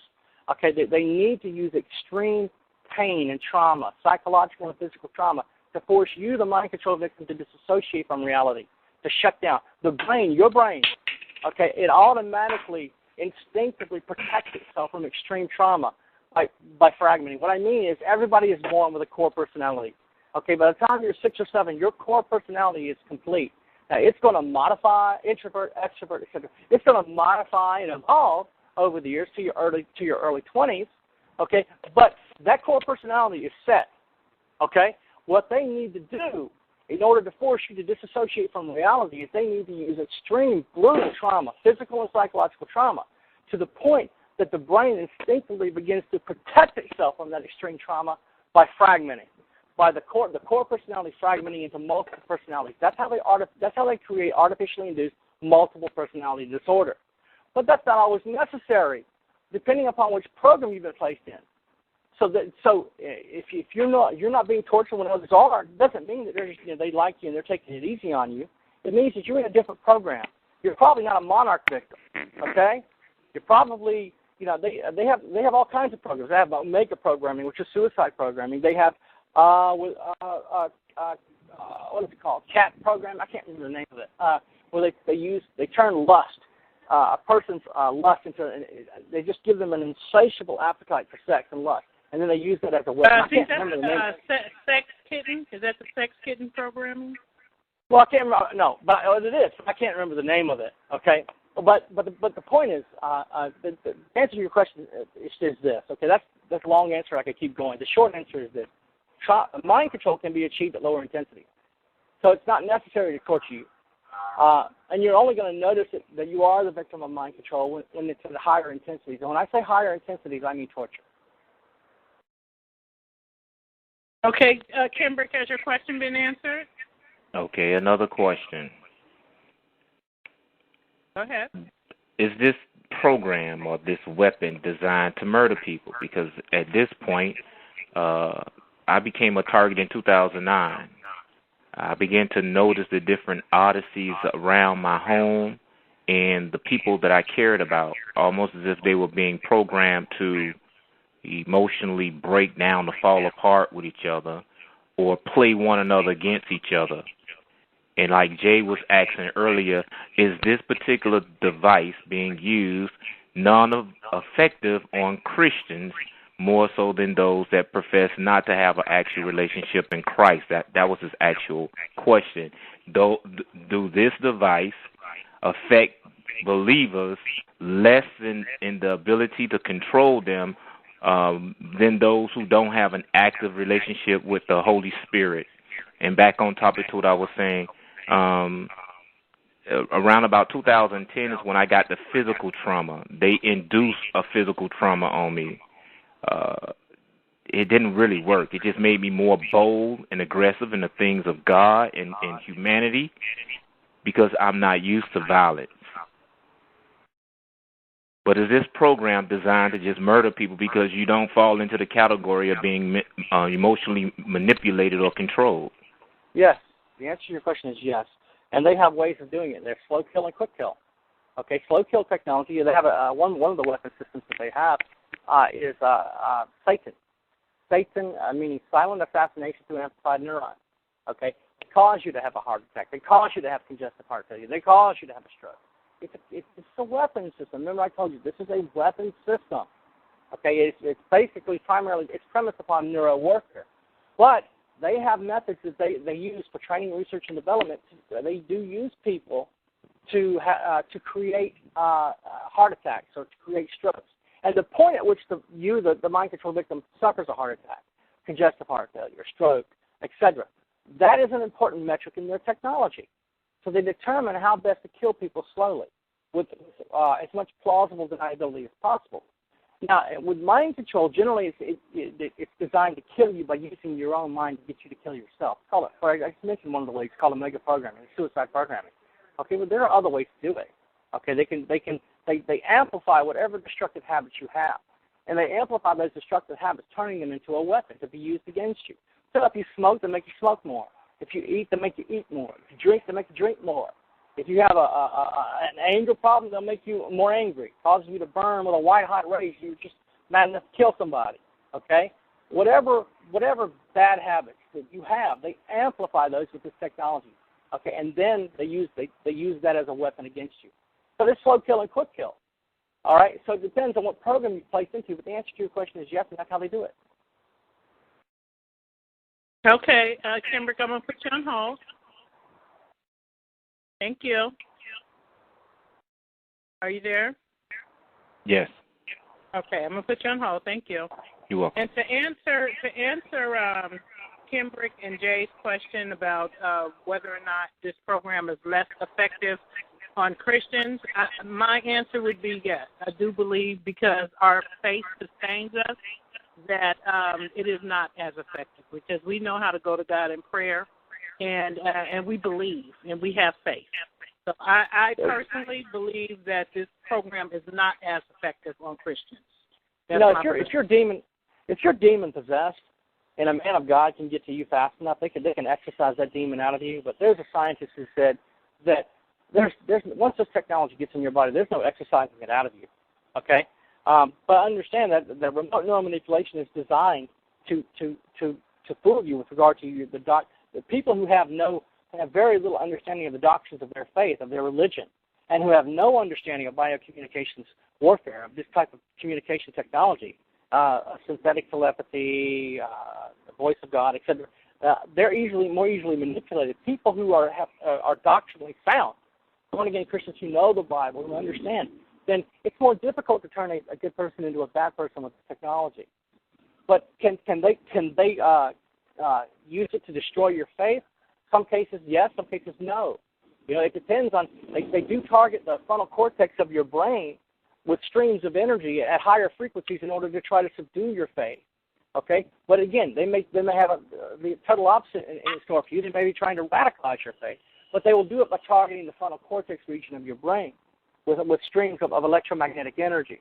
Okay, to subdue or radicalize your faith. But people who are born again who understand that just like Jesus said, do not be deceived. People who are born again and have a good understanding of the doctrines of their faith, it becomes more difficult for the technology to turn a good person into a bad person than it is for them to turn a bad person into an evil person. Okay, thank you for that. For those of you just joining us, we're talking to Bryan 2, and Bryan 2 is letting us know how these conscious computers, or some people may call them supercomputers, interact in how they work into our targeting experience. Let's talk about how they interact. Let's talk about the difference between remote neural monitoring and remote neural manipulation, because the two are not the same. Okay, so obviously, when they're monitoring you and they're capturing memories, etc., in the silent monitoring period, then at that point when they move from remote neural monitoring to remote neural manipulation, where people could become confused. Okay, everything again is based on patterns. I told you it's all based on patterns. So it's based on their ability to interpret your thoughts as you're thinking them. Okay, and that's called thought composition. As you're preparing to act. So it may be some type of religious thing that you're doing. Okay, they want you to pray, or they want you to become a suicide bomber, or whatever. Okay, so what they'll do is they target you during thought composition, but at the same time they're trying to influence your reference choices. Remember, I told you choice reference pattern. Those are called reference choices. Active memory is based on reference choices, the formulation of reference choices. So while they're doing, they got to predict that. They got to predict what you're going to do during thought composition, and if you don't do it, their technology fails. So what they're doing is they're mapping patterns, and they're using impulses and identifiers to map those patterns. Remember, it's all about being able to determine, for example, your habits. When I talk about habits, I'm talking about composition habits to predict how you think or act. And then they need you to, during thought composition, that's before you prepare to act. So if they want you to engage in some type of religious crusade or whatever, then that's how they do it. They target you during thought composition. They're using identifiers. They're using patterns as identifiers. Okay? And I often say impulse injection. Really, I should say impulse sequencing, because you're dealing with multiple artificial injections, not just one. So it's not. The technology is designed to fool you, and people who have a better understanding of their faith, if Jesus tells them to go kill somebody, they're going to know that this is not Jesus. Okay? But they're using patterns with impulses and identifiers based on your previous choices. Okay? And using that to manipulate your thought composition habits. So as you think or prepare to do something, whatever it is you're going to do, okay, they need to be able to inject a speed of light at that moment. And that's what the RNM system is designed to do, to define and map those choice references. Now, that may either depend on your cooperation or your ignorance, either one, okay? If you're not cooperating, then and they can't make sense of what they see on this screen, then they've got to revert back to your past activity. But yes, the answer is yes. It can happen. And that's how remote neural manipulation targets you. They map patterns, okay, patterns of your previous choices, choice reference patterns, with impulses and identifiers. These are memory attacks. They're using your own memories against you, okay, and they're using falsified memories as well. But it's much easier to fool a person when you've captured, during the silent monitoring period, when the supercomputers captured memories about your childhood, and then as you're sitting in your living room 20 years later, they start injecting these memories. Well, those are your memories, so you automatically identify with them, okay, but the problem is those are artificial memory attacks. Okay, the constant injection of that memory over and over should be a red flag for you to be able to determine this is a pattern here. Okay, that's how you identify your own normal memory and thought process from their artificial memory management attacks and impulse injection. So they'll engage in these situational and conversational scenarios to see if you'll respond to the neuroprogramming. But those situational and conversational scenarios are always going to be based on what they believe you will respond to. They have to first get you to respond before their technology can work properly. It's called response statistics. That's why they're provoking you constantly. It may be some mundane thing, they want to walk up and ask you the time, or for money or direction, okay? Or it may be something that's very important to you, like family or friends or God. They don't care whether it's good or evil. It makes no difference to them as long as you respond. Because their technology is based upon being able to take those responses and integrate them back into RNM data. And they can't do that if they can't make sense of single coherent patterns which they see on their screen. Okay, thank you for that. We have a couple of other people that have questions, so I will unmute someone. Star 8 if you have a question for Bryan. Hello. I have a very simple question. Okay, your name, please. What is your name, please? Lynn in Vermont. Is it possible to get this technology, to get this black ops shut down? People always ask me this question, and they think I'm negative. I'm not negative. I'm just a realist, okay? Under the present scenario, no. For any government to admit to this level of assassination and torture would cause that government to fall overnight, okay? So they're not going to let this come out, and they'll kill whoever tries to expose it. Okay? Or if they can't discredit it, then they'll kill them. One of the two. How about there are good people in the government who are trying to stop this. So are you lumping them in with people that they're going to kill? Listen, in the CIA, I can't tell you about the CIA as much as I can about the Department of Defense, because I didn't work for CIA. I was only a low-level contractor with DOD. Okay, but there is a level of fear. Okay, and it is real, and they know what will happen to them and what will happen to their family if they expose this. Okay, listen, this has been going on since the 1970s. Did anybody ever go to jail over MKUltra? No. Was anybody ever compensated over MKUltra? Thousands of people involved, tens of thousands of victims. Was one person ever compensated? No. Some scientist jumped out of a window, but it wasn't based on mind control that his family was compensated. Nobody ever was brought to justice because of this. And that was MKUltra, and that was, 40 years ago? So under the present scenario, the answer is no. It would take a whistleblower, a credible whistleblower with hard data to be able to prove this, and they would kill him. The courts do not have the expertise, okay, to be able to understand this technology. First of all, In order to stop it, you'd have to educate the public. Okay? I'm afraid I didn't make myself clear. Is it possible for the good people in the government to shut this down? No. I just told you no. Not under the present scenario. Okay? Because if they said something, they'd be killed. There's a great deal of fear in the CIA, okay, and other DIA, I'm sure, okay. But the point is, under the present scenario, it's not going to happen. It's not going to happen. I know people don't want to hear that, and I'm not saying there's no hope. I said there was no hope, and when this sweet lady on the phone, she said, Bryan, with Jesus, there's always hope, and she was right. There's nothing I can say. She was right, you know. But he's the only person that can help you now, Jesus. In the future, 20 years from now, people will believe these atrocities happen. But they'll justify that it happened by saying that we're a better society today. We're a kinder, more gentler society. We'd never let that happen 20 years from now. Yeah, it happened 20 years ago, but, okay? So the answer again, no. Under the present scenario, it's not going to stop. Okay. I'll put you on hold, and we'll go to the next question.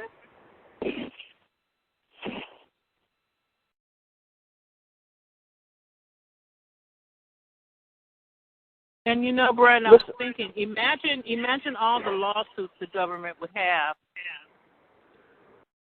Well, you know, they got all these laws about phones. You know, phones and all these other methods of communication, but there's very little real hard legislation passed to even deal with these atrocities. You know, the courts don't have the expertise, and the people involved in Congress, they don't have the expertise. They don't even know it's a black ops project. They don't even know that, you know, that how would they legislate about a program they have no idea exists? You know, listen, what they do is they engage in what's called disinformation and misinformation. Disinformation is lies. Misinformation is half-truth. You know, a lie is much easier to spot than a half-truth. Okay? But they also engage in blocking tactics. They also engage in misdirection tactics. Misdirection tactics designed to prevent a credible discussion of the issues. So even if the public would have addressed the issue, okay, the government throws out all these, they just flood. That's why they hate the Internet so much. The government, the Pentagon hates the Internet because they can't control it, because it's too decentralized. You know, they control mainstream media. It's freedom of the press. That's a big illusion. That's a bunch of lies. There's no freedom of the press, okay? But even if the press were to get a hold of it, the information would never be allowed to leak because the government controls the media, the mainstream media, okay? But the alternative media on the Internet, they can't control it because it's too decentralized. So what they do is they flood the Internet with all this disinformation, lies, and misinformation, half-truths, in order to drown out the truth. They flood the Internet with all this disinformation and misinformation. So people are forced back into the mainstream media. So people can't rely on those alternative media sites on the Internet as a source of truth, and they have no choice but to, I think Duncan spoke about this in his book, to revert back to mainstream media where information is more easily controlled and manipulated. Same thing with these talk show forums. FFCHS is a forum. Okay, this phone call right now is a forum, this conference call. Okay, they heavily manipulate the forums. They target the forums heavily with misinformation and disinformation. Okay, because they know, and you'll see them constantly interrupting the speaker or blocking the speaker. That's just one tactic that's designed to prevent the listening audience from understanding what they hear. Okay, they have various means to stop this from ever getting out. And if it did get out, they kill the people that tried to expose it. That's true. Very true. Okay, Florida, I just unmuted you. Do you have a question or comment? On the subject matter of hope, because you have a lot of listening audience tonight, they didn't tune in to hear somebody say under the present scenario there is no hope, especially with many of them professing to be believers of Christ, when he said that he is the hope. And we keep talking about the government like it's some type of alien entity, when it's the people that we constituents elected into office, whether we had knowledge and wisdom that they would do the right job or not. And yet these are the same people that at one point or another came under the influence of satanic entities to write into law and to allow these type of programs that have gotten out of hand.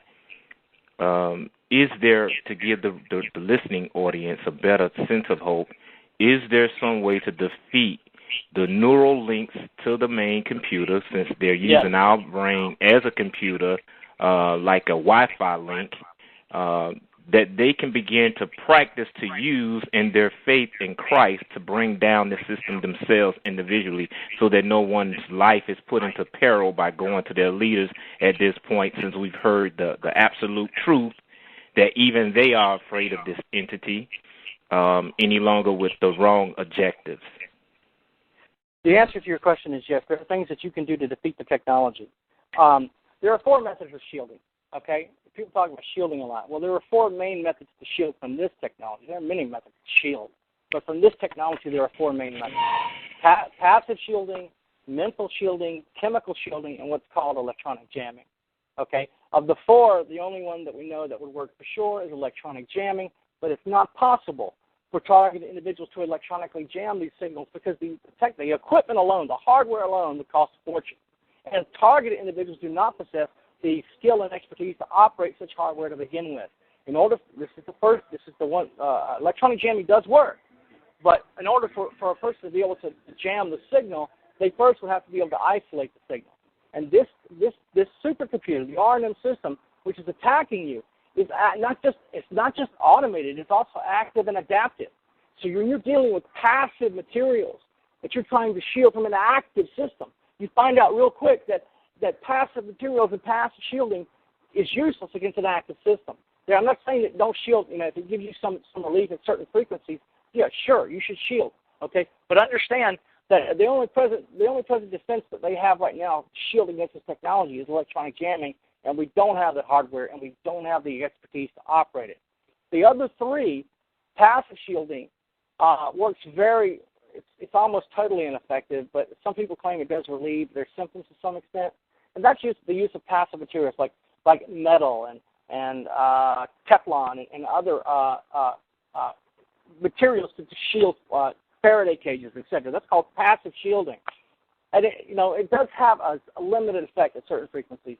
The problem is as soon as you're able to, the system is active and adaptive, meaning it's going to vary immediately at speed of light. Whatever frequency you're able to shield from, it's just going to automatically, at speed of light, it's going to increase the phase, the frequency, and the amplitude of that stream, or it's going to decrease. It's going to continue the attack. The system is designed to be adaptive to whatever you do to try to counter it, okay? And again, it's using the hypergame theory mathematic model to force you into a series of counter moves. But understand, passive shielding is very limited. The second is mental shielding, and the 4th is chemical shielding. Chemical shielding does work to some extent when you're talking about, medicine to help you relax, such as Ativan and I don't know what all, Valium and all that. But understand that although there is some limited effect with those medications to help you, they're also highly addictive. And you can become in a much worse situation, especially when the technology is designed to amplify whatever destructive habit you have. They'll make a drug addict out of you real quick, okay, with this technology. The best method to shield against this technology is mental shielding. Of the 4, the electronic jamming will work, but we can't do it. So mental shielding is the best way to do that. And I've talked about a few of these. Multitasking is a form of mental shielding. Multitasking is where you think in multiple threads. You're constantly thinking and doing multiple things at one time, such as whistle while you work, dancing while listening to music, etc., or watching television and cooking at the same time. This is called multitasking, and what it does is it creates multiple threads of thought, so that the clone, the firewall, the hive mind team, they can't make sense of what they see on their screen. There's no single coherent pattern there. There's no single coherent thread of thought for them to integrate back into R&M data. It's called multitasking, and it's effective. It's very effective. So when you think, you're doing something, and you think that, they're reading your mind, and of course they are 24 hours a day. It's a supercomputer.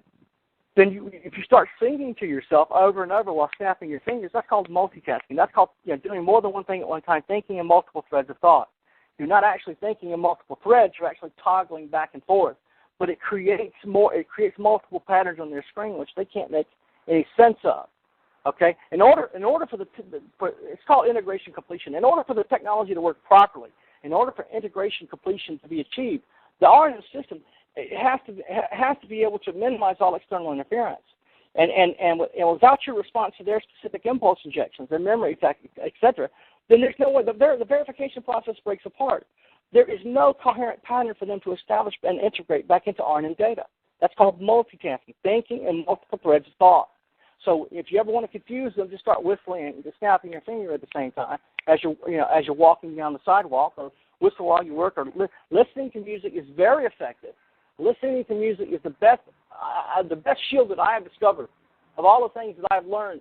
Listening to music, because listening to pleasing music, now, it can't be elevator music. It has to be a dominant external stimulus. And what happens is when you use another dominant anything that the brain has a tendency to align itself with any type of dominant external stimulus. And the brain aligning itself with a dominant external stimulus is called brain entrainment. That's what they're doing to you.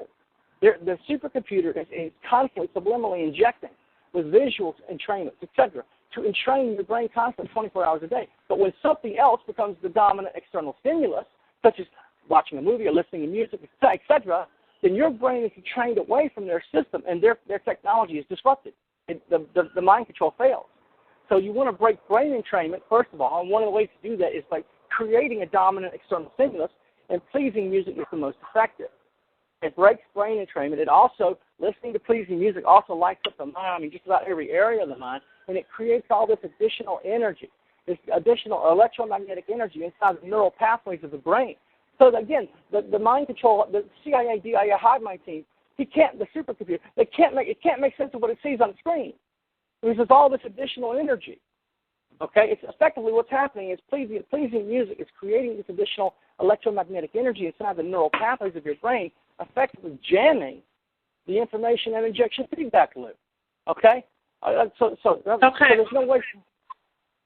I want to second something that the caller said. I want to agree with him that we should never send the message of no hope, because as Christians we believe that all things are possible because we know God is in control.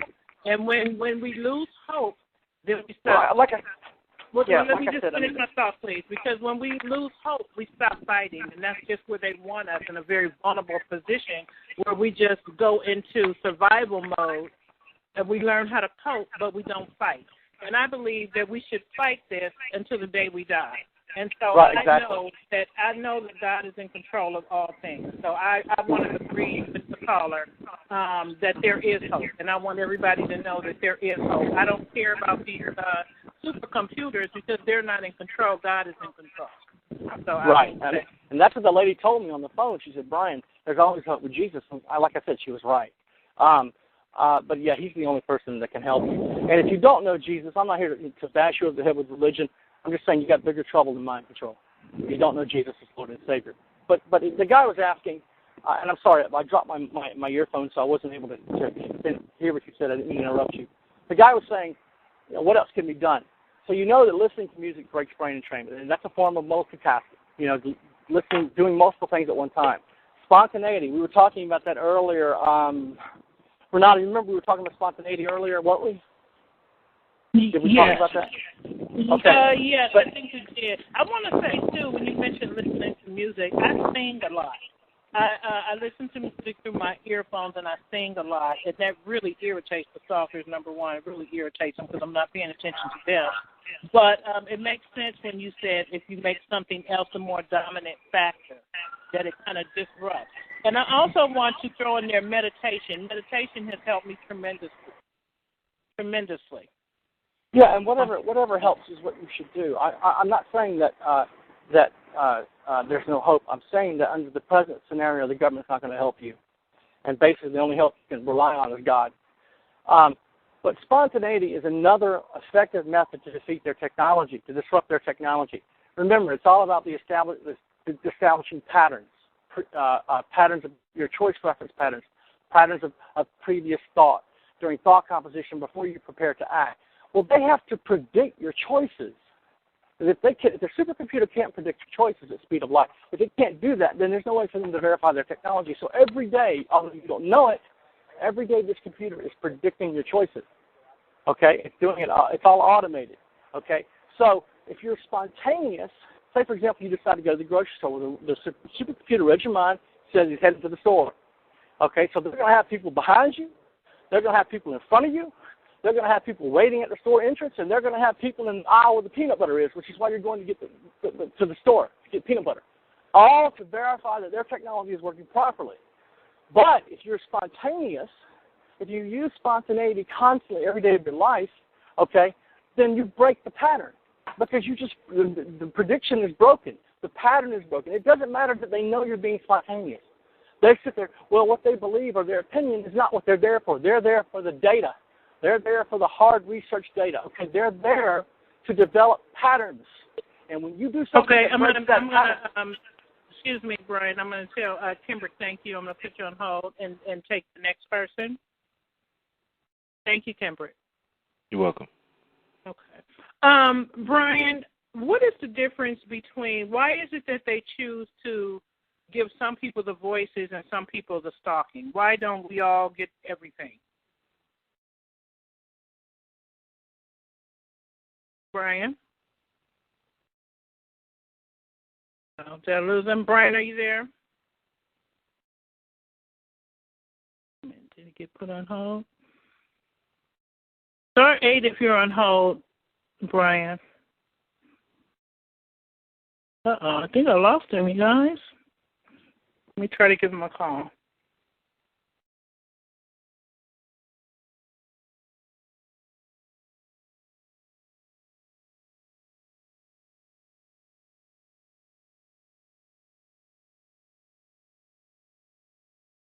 I think we lost our guest.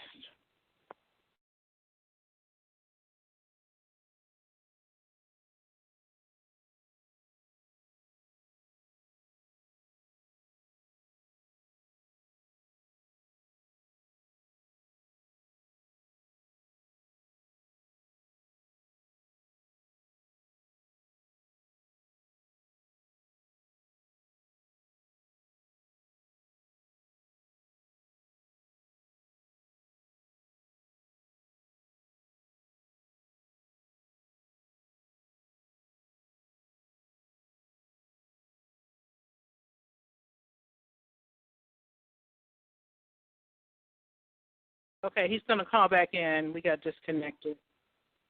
Just give a moment here.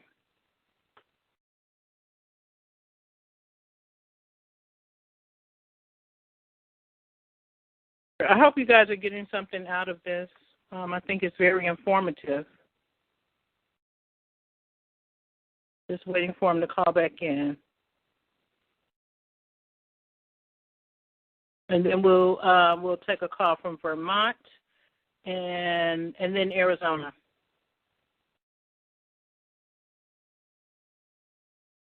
He's having a hard time.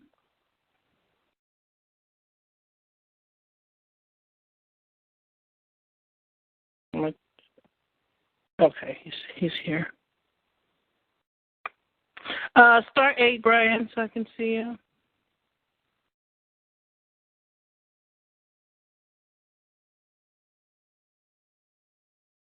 There you are. Hello. Hi, I had two quick questions for Bryan. Is he still there? Oh, what? No, he's not. I'm trying to find him. Okay, let me put you back on hold. I thought you were Thank you. Thank you. Start 8 again, so you'll light back up. Okay. Okay. Looking for Bryan.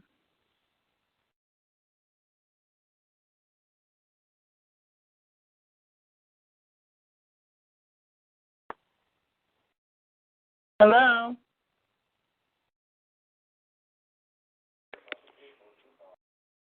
Is this I'm not Bryan. Oh, no, okay. I'm not Bryan. Okay, I'm going to put you back on hold. Star 8 again, so you'll light back up. Okay. All right. Sorry, you guys. He's in California.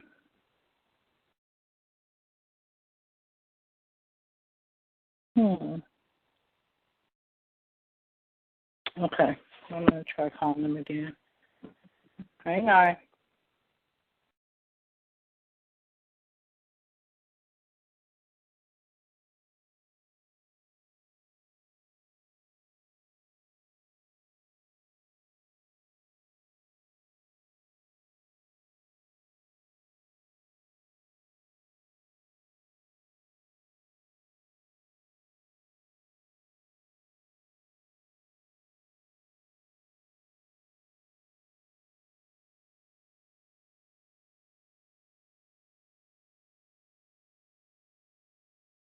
Okay, someone told me he's at the bottom of the boards. Let me look again.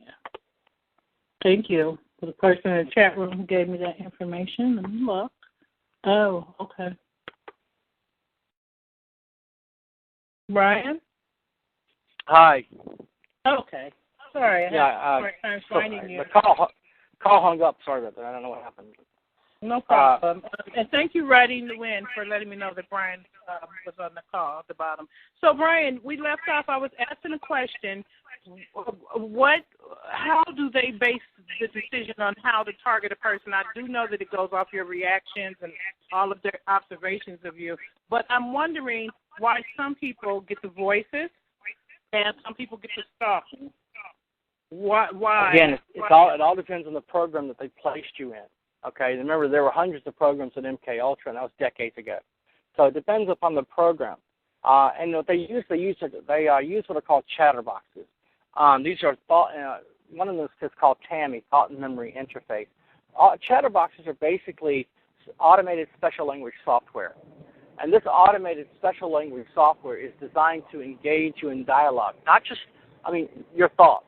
Remember, the system is designed to capture whatever you're thinking about at speed of light and then to fabricate stories based on whatever you're thinking.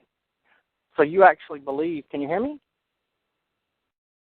I can, yes, go right ahead. So you actually believe that this train of thought, the narrative of thought is yours, when in fact it's them constantly injecting, manipulating your train of thought, narrative of thought. So again, it depends on the program that you're in. Some people are targeted for religious purposes. They target the belief system. Others are targeted for various reasons. They always do it as most difficult. So once you're targeted, they initially target you with this technology. They build a profile. And based on that profile, whatever it is that to be most difficult with you is what they do. They'll turn you into an atheist, or they'll try to at least subdue your faith. Maybe they can't. This is important for their research. It is important to learn how to manipulate. Okay, so some people, their brain entrainment or their mind control is more effective on the target if they do the voices on them, whereas some is more effective if they stalk them. Is that correct? Right. Okay. All right, I'm going to unmute someone. We have several people that want to ask you a question. Start 8 if you have a question. Hello? Hello? Yes, hi. Say your name, please. Everyone else is yours. Are you talking to me? Yes, Lola, go ahead. Oh, sorry. Hey, this is Lola. I have a question. Okay, I've been wearing a rare earth magnet for 24 months, and a lot of my stuff has decreased, but I keep seeing these, there used to be a lot of orbs on the television. Now it's not that many orbs, but I see like beams, but the beams have gotten a lot smaller. Like I used to have the V2K and everything, but I don't have the V2K. Only thing that I get now is a little bit of the sleep deprivation. So could you tell me what that is that's on the television? Okay, you said you're seeing lights? Okay, first they were orbs. There were orbs coming from when I first started wearing the magnet. And I seen like a rainbow in the light. Like you can only see it when the television is off. But on the actual TV, you see like when it would show like cheaters, like certain TV shows, like cheaters or cops.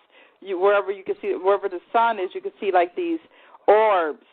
And then sometimes it would turn into beams, like right from the sun. I was just wondering if you know anything about that. But they have gotten smaller. They used to be bigger, but now they have gotten smaller because I'm still wearing the magnet. Okay. All right. Okay. In your eyes is what is called the optic nerve. Each eye has an optic nerve. And Thank you, directed energy. The directed energy.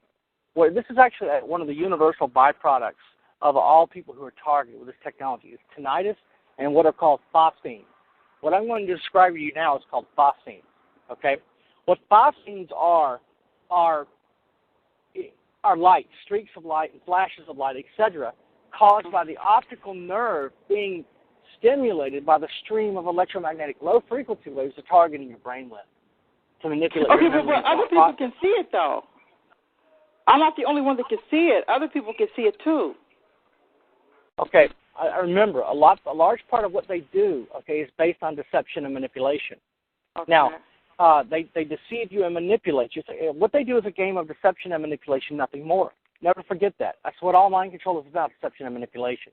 And again, it's designed to confuse the target, to distract the target, to place the target into a position of functional disorientation, where the speed of light impulse injection, the memory attack, etc., where the brain is more willing to accept the artificial impulse injection by placing you into a position of functional disorientation. So they may use drowsiness, they may use dizziness, they may use various physical things happening, sounds. All of this can be induced directly into the mind.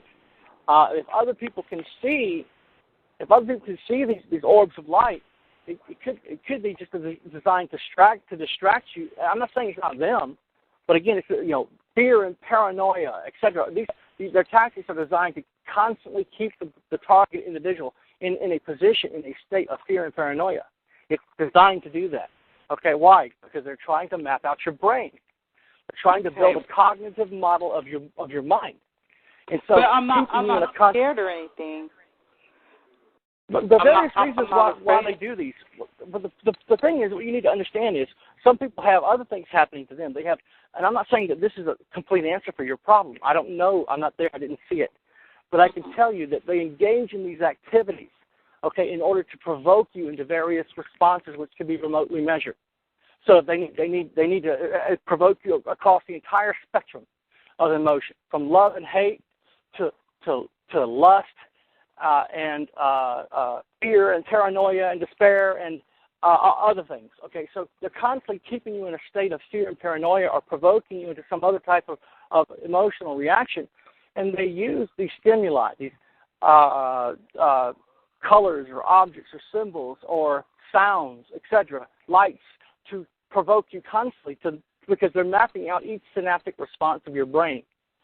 Now, there are so many programs I don't know anything about. I might refer that question to Dr. Robert Duncan, but I do know that they're constantly trying to distract the victim with lights and colors and objects and symbols and so on, because they want to distract you and confuse you, so that you're more willing to accept the remote neural programming.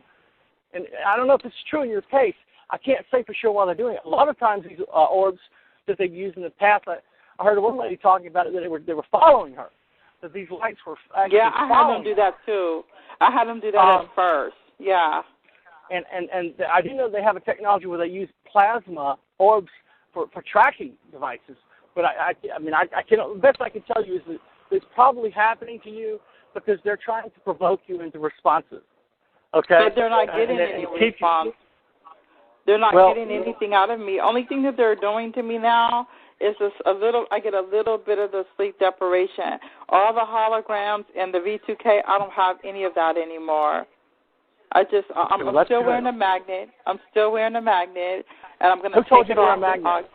I prayed and Jesus I know this sounds funny, but I prayed and Jesus told me to wear it.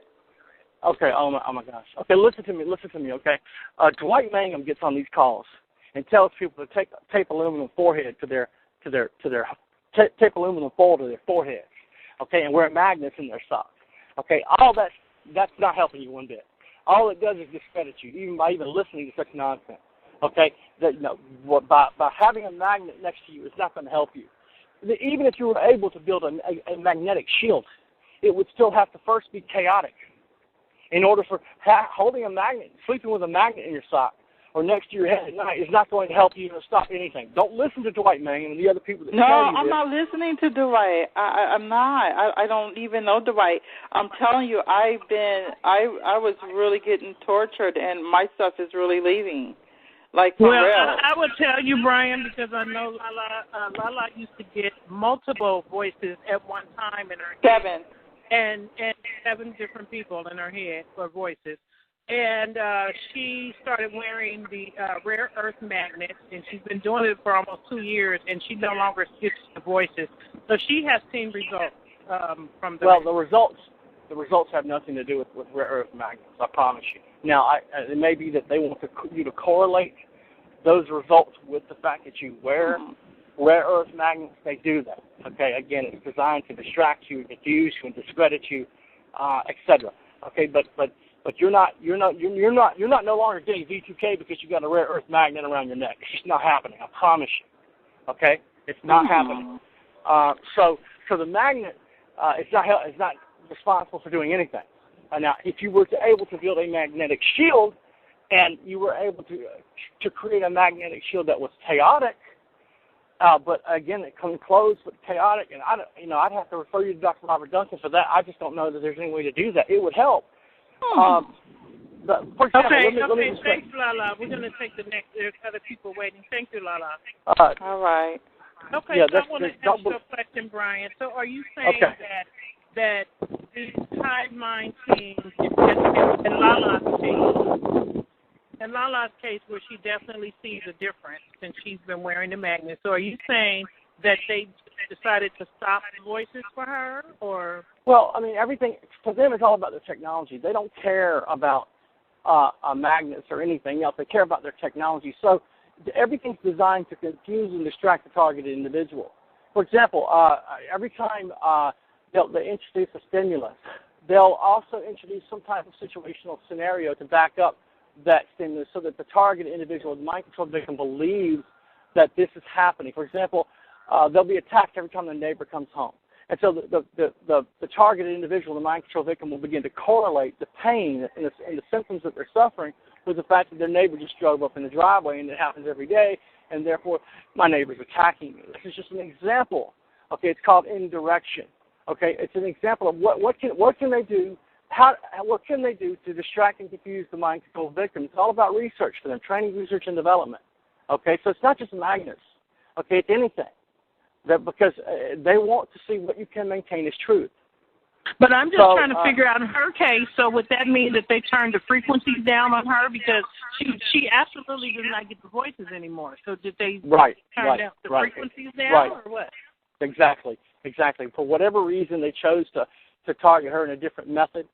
But again, I mean, whether it's magnets or peanut butter, they don't care. What they care about is their technology. It's designed to see how they can distract and confuse and manipulate the belief system of the mind control victim.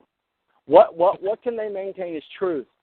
If you think sticking your head in the sand is going to protect you, they'll have you sticking your head in the sand.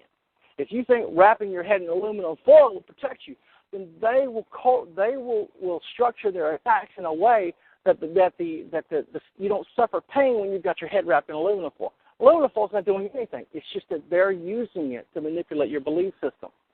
Okay, so the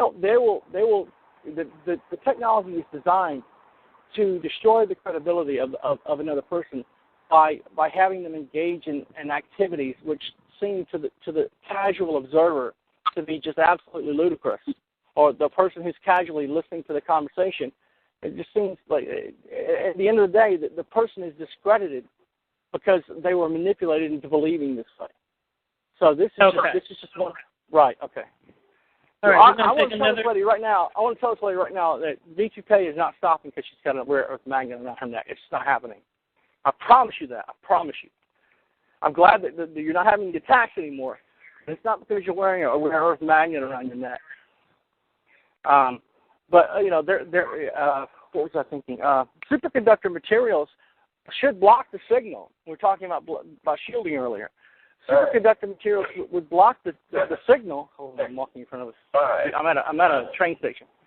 And so that might help, but not a magnet. Okay, not a magnet. Okay, so. Okay. Just want to say so that. We're gonna take another question. Deception and manipulation. That's what this technology is designed for. Hello, Vermont. Say your name, please. Oh, you unmuted me again, but I've already asked my question. Okay. Do you have another question or no? No, I didn't. Star 8. Thank you. Okay. All righty. Let's see here. Star 8 if you have a question or a comment. Hello? Hello, Virginia. Hi, this is Wanda. Wanda. I'm another person who's very much helped by magnets. I wear a knee brace with magnets on it. When I take it off, the chip in my knee starts acting up. When I have it on, I'm covered. It works just fine. I also, and actually I don't feel any, I'm not hit in my knee. And also, there's no pain, there's no sensation of anything when I have the magnets on my knee. In addition, I also have one for my head because I have a chip in my head. And when I wake up without sleeping near that magnet, I wake up with a headache and a stiff neck. If I sleep with it, I don't have that headache. Now, let me just follow and say that if the computer is trying to make me believe that the magnets work, then in fact it's really the computer that's making things work, let's just say that then I believe that I'm not targeted and there's nothing going on in my body and there's nothing they can do to me. Then does the computer make the adjustment to leave me alone? Right. It's a computer. Now listen. What can I believe?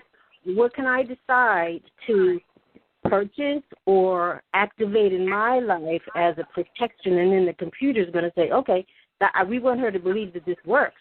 So that means I could just think myself out of being targeted. No, it don't work that way. Okay. You don't get to think positive thoughts to create, a shield around you. That's not going to happen. Okay, let's talk about this. Okay, all right. Remember, you're being attacked by two things: supercomputer and the hive mind team. And when the hive mind team wants to attack you, okay, with these remote neural attacks, they have to interface with a supercomputer. So everything starts with the computer. It's the attack switch is the computer. A computer multiplexer routes the signal and it comes to you. Okay, so basically what you're saying is, how can you disrupt that signal? Is that what you're saying?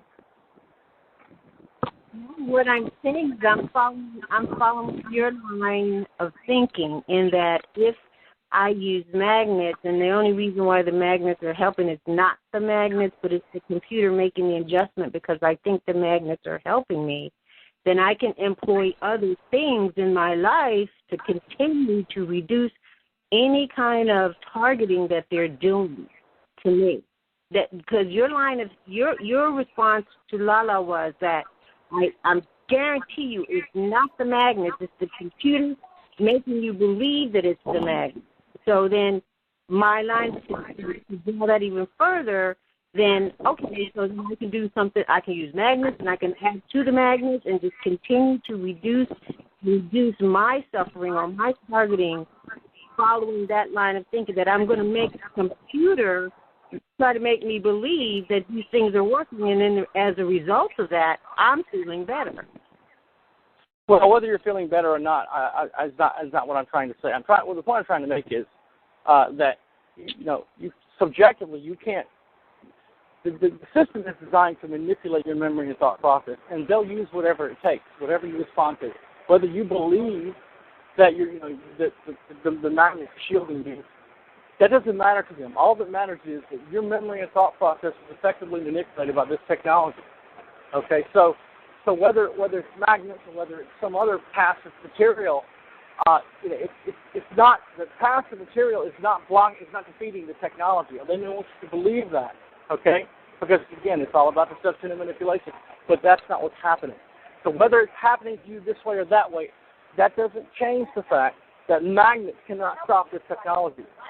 Okay? Magnets cannot shield you from this technology. It's not possible. Now, I'm glad you're feeling better, but it's not because you're wearing magnets. Okay. Thank you, Wanda. Thank you. I have to say, Bryan, that I think a lot of people would disagree with you with the magnets because there are a lot of people who see health benefits from magnets. Magnets have a lot. I'm not saying they don't have benefits. I'm not saying that. I'm saying as far as this technology, I'm not saying that there are no therapeutic benefits from wearing magnets. I don't know if there are. There aren't. I'm not a medical doctor. Okay? I'm just saying as far as this technology is concerned, this technology is not blocked by wearing magnets. It's just not happening. I promise you it's not happening. If you were able to create a magnetic shield that was chaotic in nature and was made of superconductor materials that was grounded and it had a cooling system and all that other fancy stuff that goes along with such a contraption, you might get some benefit from that. But you're not going to protect your mind from this technology wearing magnets. It's just not happening. I'm not saying magnets don't have therapeutic benefits. I'm saying this technology is not defeated by wearing magnets. I promise you it's not. Okay. So, Louisiana, I just unmuted you. Do you have a question or a comment? Say your name, please. Hi, my name is Jade Wilson. Thank you guys so much for having this conversation tonight. Thank you. You have a question? My question is, there's so many different programs. How do you distinguish which program you're from, or is there any, or that you're in, or is there any way to distinguish it? I am one that gets attacked by the Stalking, and they all wear red, red everything, including cars and things like that. And then the one headlight on and the one light off, and then just what Bryan said earlier, as soon as when you leave your house at night, you get the bright lights behind you, in front of you, the whole deal. I'm not the type of person to scare easily, so I'm not going to allow them to intimidate me to the point of anything crazy. So I think I have a strong mind, thank God for that, and I do believe that anything that is possible in Jesus as well. How do you know? Well, my question is, how do you distinguish what program they put you in? Is there a way to distinguish that? Not that I know of. The only reason I know about those two programs is because I was in them and I did the research and was able to determine those were the two that I was placed into. But it sounds to me like you're trauma-based. It sounds to me, generally, if they don't want you to know you're targeted, you won't know it. Again, I said earlier that this technology can be achieved, mind control technology, remote neural monitoring, remote neural manipulation. It can all be achieved at lower intensity. So it's not necessary to torture unless, the person is trauma-based and then torture, long-term satanic ritual abuse, etc., is necessary. The creation of physical and psychological pain and trauma is necessary in order to eventually force the mind control victim to disassociate from reality. But what you're saying sounds to me like you're trauma-based. So what program you're in, I can't tell you, but I can say that from what you said, it sounds to me like they're trying to sensitize you to certain stimuli. When I say they have definitely sensitized me to red. I'm trying to unsensitize myself, which I'm doing very well at. But I do feel and know that it is definitely a demonic force. Right. I can almost see the evil in certain people's eyes. It's just the craziest thing. And sometimes some of these people, I don't even know if they realize what they're doing. They're remotely maybe being told to go wear red and walk outside. I mean, I even feel like my neighbors do the same thing. Well, let me, if I can just interject for one quick second, Jay brought up a good point where she said she's working on desensitizing herself. Are there any desensitizing techniques that you can share with us, Bryan, for the people who get the stalking? Is there any way we can desensitize ourselves to this? Yes, or depattern, you mean. One of the things that you can do to depattern their technology is to listen to pleasing music, or to engage in recreational activities, things that become the dominant external stimulus, and break brain entrainment with their system. Because in order for you to depattern their neuroprogramming, you have to have some idea of what it is they're doing to you. A lot of the times, the neuroprogramming is subliminal in nature. You'll have dream modulation, etc. But once you see a pattern of, like for example, they're targeting my faith and belief system. And constant engaging, I was able to determine this by looking for patterns of their activities, having people constantly talking about God and religion and Jesus and the church. And I was able to draw patterns of it, and I was able to determine that that's what's happening. So first of all, you need to identify, exactly how you're being attacked. What is the pattern that's developing with regard to, your lifestyle, your any destructive habits you may have, your social economic background. What is it that has been disrupted by this technology? What area of your life has been disrupted the most? And do you see a pattern there? Once you begin to notice a pattern, then you can tell how they're attacking you. And then you need to, in order to de-pattern the neuroprogramming, one of the things that I do that's been helpful for me is to listen to Christian music. Because their neuroprogramming involves satanic ritual abuse. And it may not always be Satan, but it will be satanically horrific, okay? And a lot of that is the subliminal level. And so because Christianity de-patterns satanic ritual abuse, it's been very helpful for me. But another thing you can do is first, of course, you need to break brain entrainment with their system. And the way you do that is by creating a dominant external stimulus. So find something that it becomes a dominant external stimulus for you, whether it's singing and dancing, writing, whether it's working out at the gym, listening to pleasing music, etc. These external activities help to break brain entrainment, if only temporarily. And for me, listening to pleasing music is the most effective. It's simply the most effective because it not only breaks brain entrainment with their system, but it also alters your brainwave signature. It alters your brainwave pattern. And that makes it very difficult. It jostles, Dr. Robert Duncan said, I can't remember what he said. Anyway, the system is designed to monitor your emotional state. And, anything that helps to alter their ability to manipulate your emotional state is helpful. And but I can't tell you exactly what it is you should do because I don't know how you're being targeted. Well, and the weird thing about this, too, and I totally agree with everything that you just said because I've been using a lot of the same things that you just recommended. But, when I first started noticing this, I think back and realized that this has happened to me a long time in different ways, but now they've used the color, to bring my attention to it. But can I ask you a question? Was red your favorite color at one time? Did you ever like red or anything?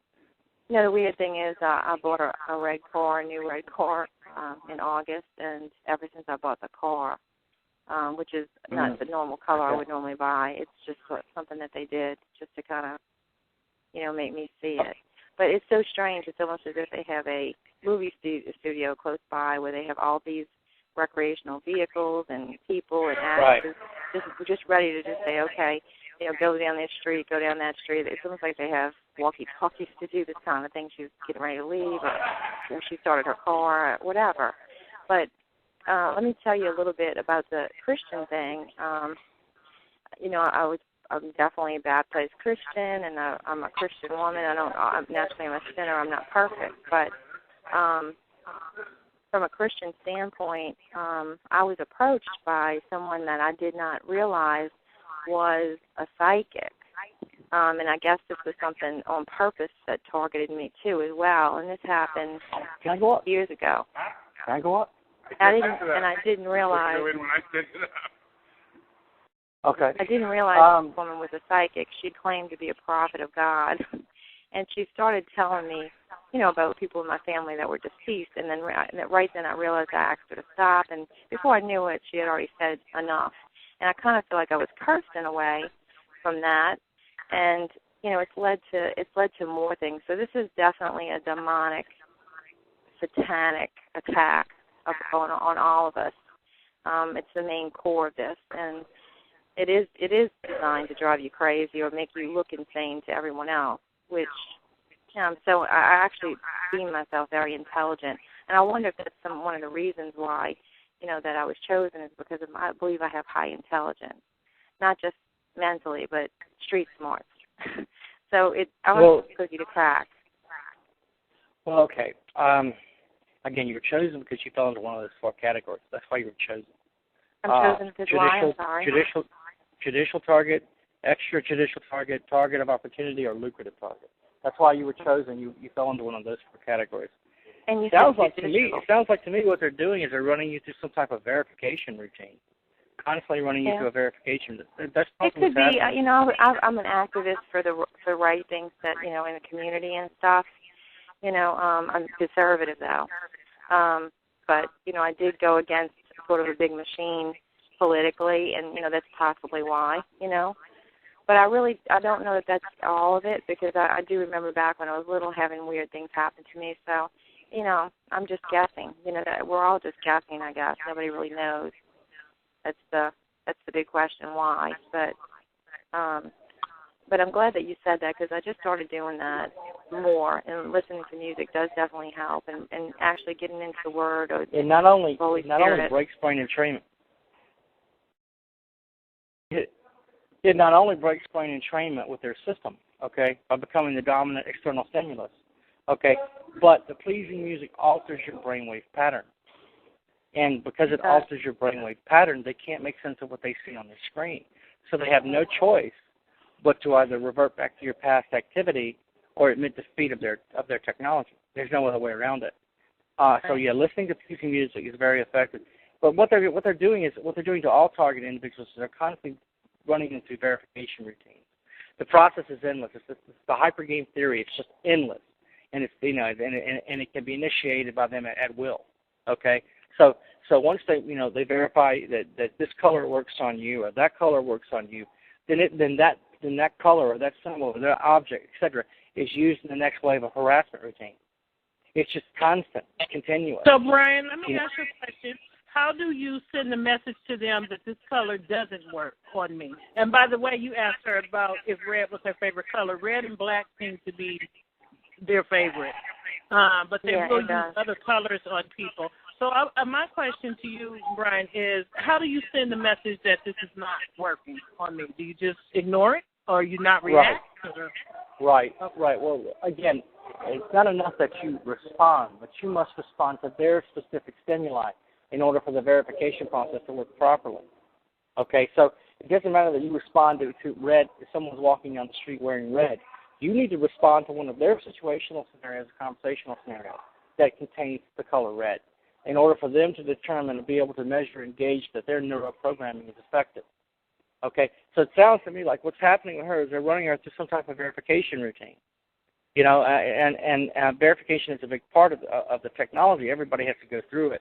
But it seems to me like the more you're able to defeat the system, recognize the tactics are happening, and one of the ways, the more they're going to run you through the same routine over and over. But one of the ways you do that is by ignoring their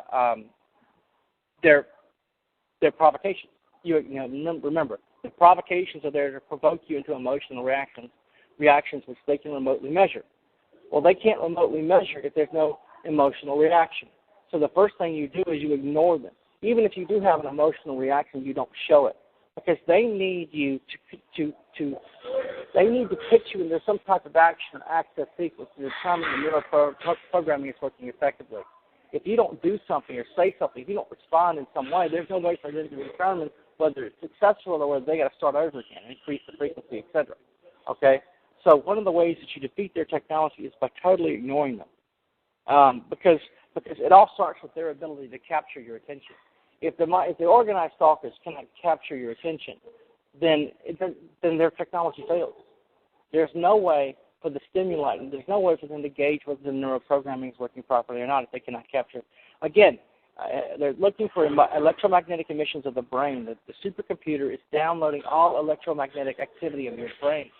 So every time you respond with love, hate, fear, paranoia, remorse, despair, etc., all of those are being downloaded at the speed of light back in the supercomputer to be used against you in the next wave of harassment routine once they've been able to determine a single coherent pattern of thought. So you think this way when this happens, and you think that way when that happens. Okay, well, what's the frequency for that? What's the electromagnetic, like alpha, beta, delta, theta? What's the brainwave pattern for that emotional response from her or him? Okay, in this case, it's with regard to her and red. Okay, so once they determine once they determine the proper frequency for that emotional reaction, they no longer have to use the color red. They can just target you with that frequency and replicate the same symptoms of fear and paranoia, etc. Are these people that wear red, do they get paid? I mean, or are they just electronically told to do this? That's what makes it so evil. I mean, they're not doing it for their thank you, Jade. I'm going to put you on hold. Bryan, go ahead and answer a question. Jade, thanks so much. On hold. Okay, thank you. Go ahead. That's what makes it so evil. They're not doing it for the country. They're doing it for the money. These private contractors and the companies that they work for are doing it for a government pension. They're torturing and killing people. They're getting paid big time. Now the game stalkers and others below them, I don't know if they receive money or perks or something else. There must be some type of I don't know. There must be they are compensated as well. They are compensated. Yeah, cash under the table. Remember, this is all about three things. It's all about censorship, memory management, and direct behavioral control. So they need to figure out how to censor you, how to manage your memory, the narrative and train of your thought and memory process, and how to achieve direct behavioral control over you. And the way that they do that, one of the ways that they do that, okay, is by engaging in organized stalking, these situational and conversational scenarios based on the denser topics that they know you're going to pay attention to. Okay, they're not going to walk up next to you. They're not, for example, with me. They're not going to walk up next to me and sit down and start having a conversation about, the New York Yankees. I care nothing about the New York Yankees. That's not going to capture my attention.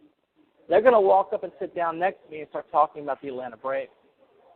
Because they know that topic is going to capture my attention, and when it does, it's going to create an electromagnetic emission in my brain, which the system can measure.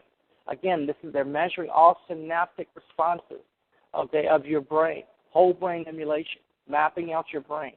Okay, so all the trauma, physical and psychological trauma that they're including wearing the color red or organized stalking or vandalizing your property, stealing your things, whatever. Okay, it's all designed to constantly keep you in a series of constant counter moves, constantly provoking you into an endless series of counter moves every day. Because each time you try to counter what they do, that creates an evoked potential.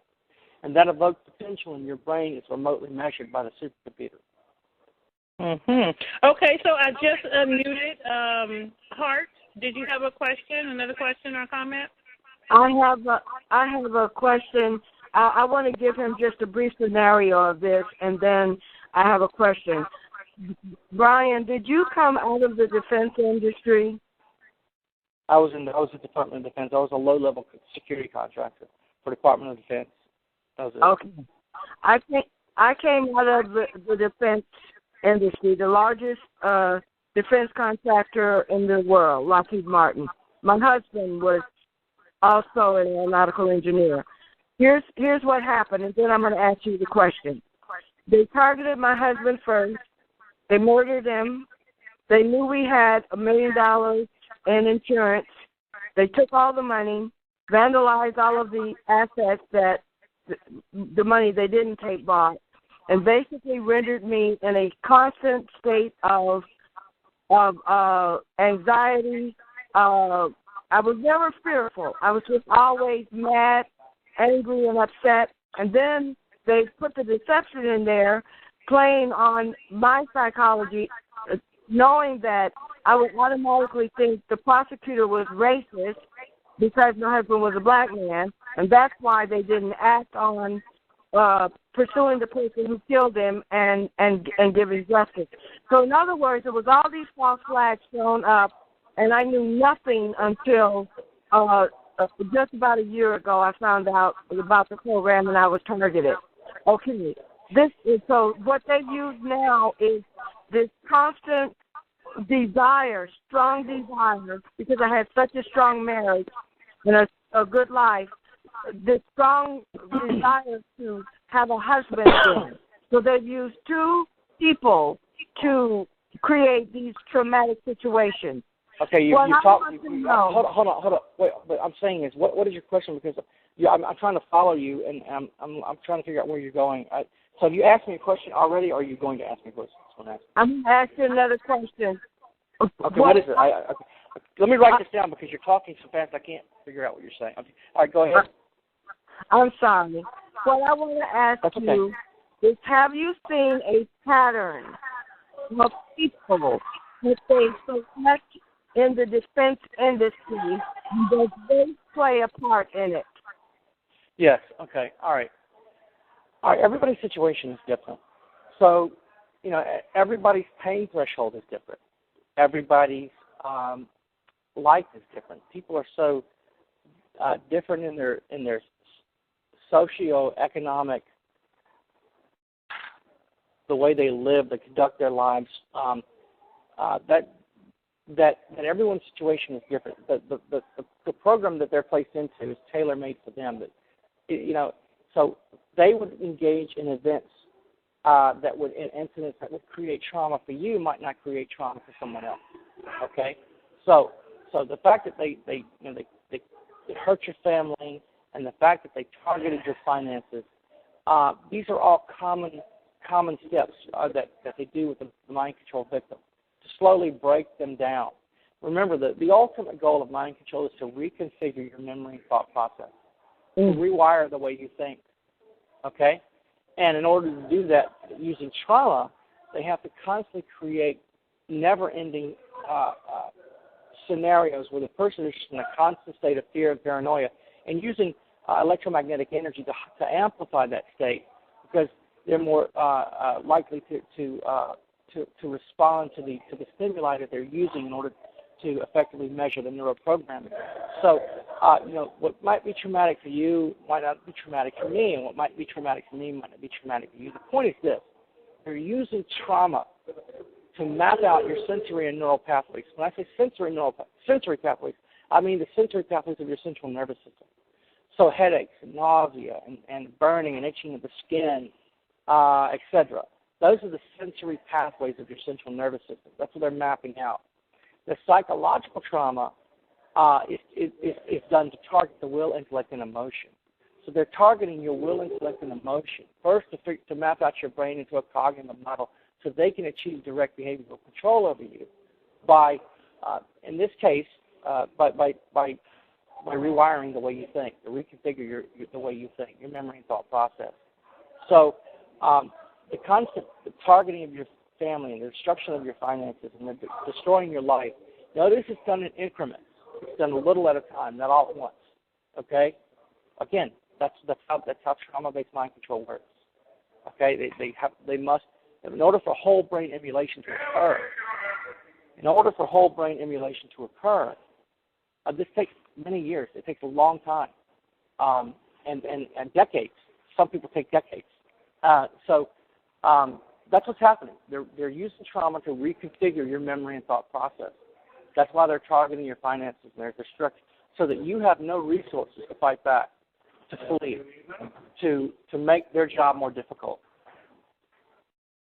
Do you understand? And Bryan, let me ask you something else comes to mind as you and Hart are speaking about this.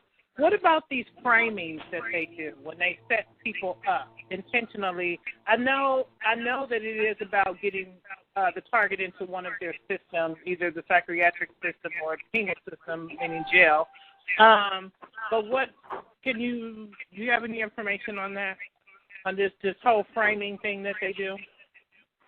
Well, yeah. Okay.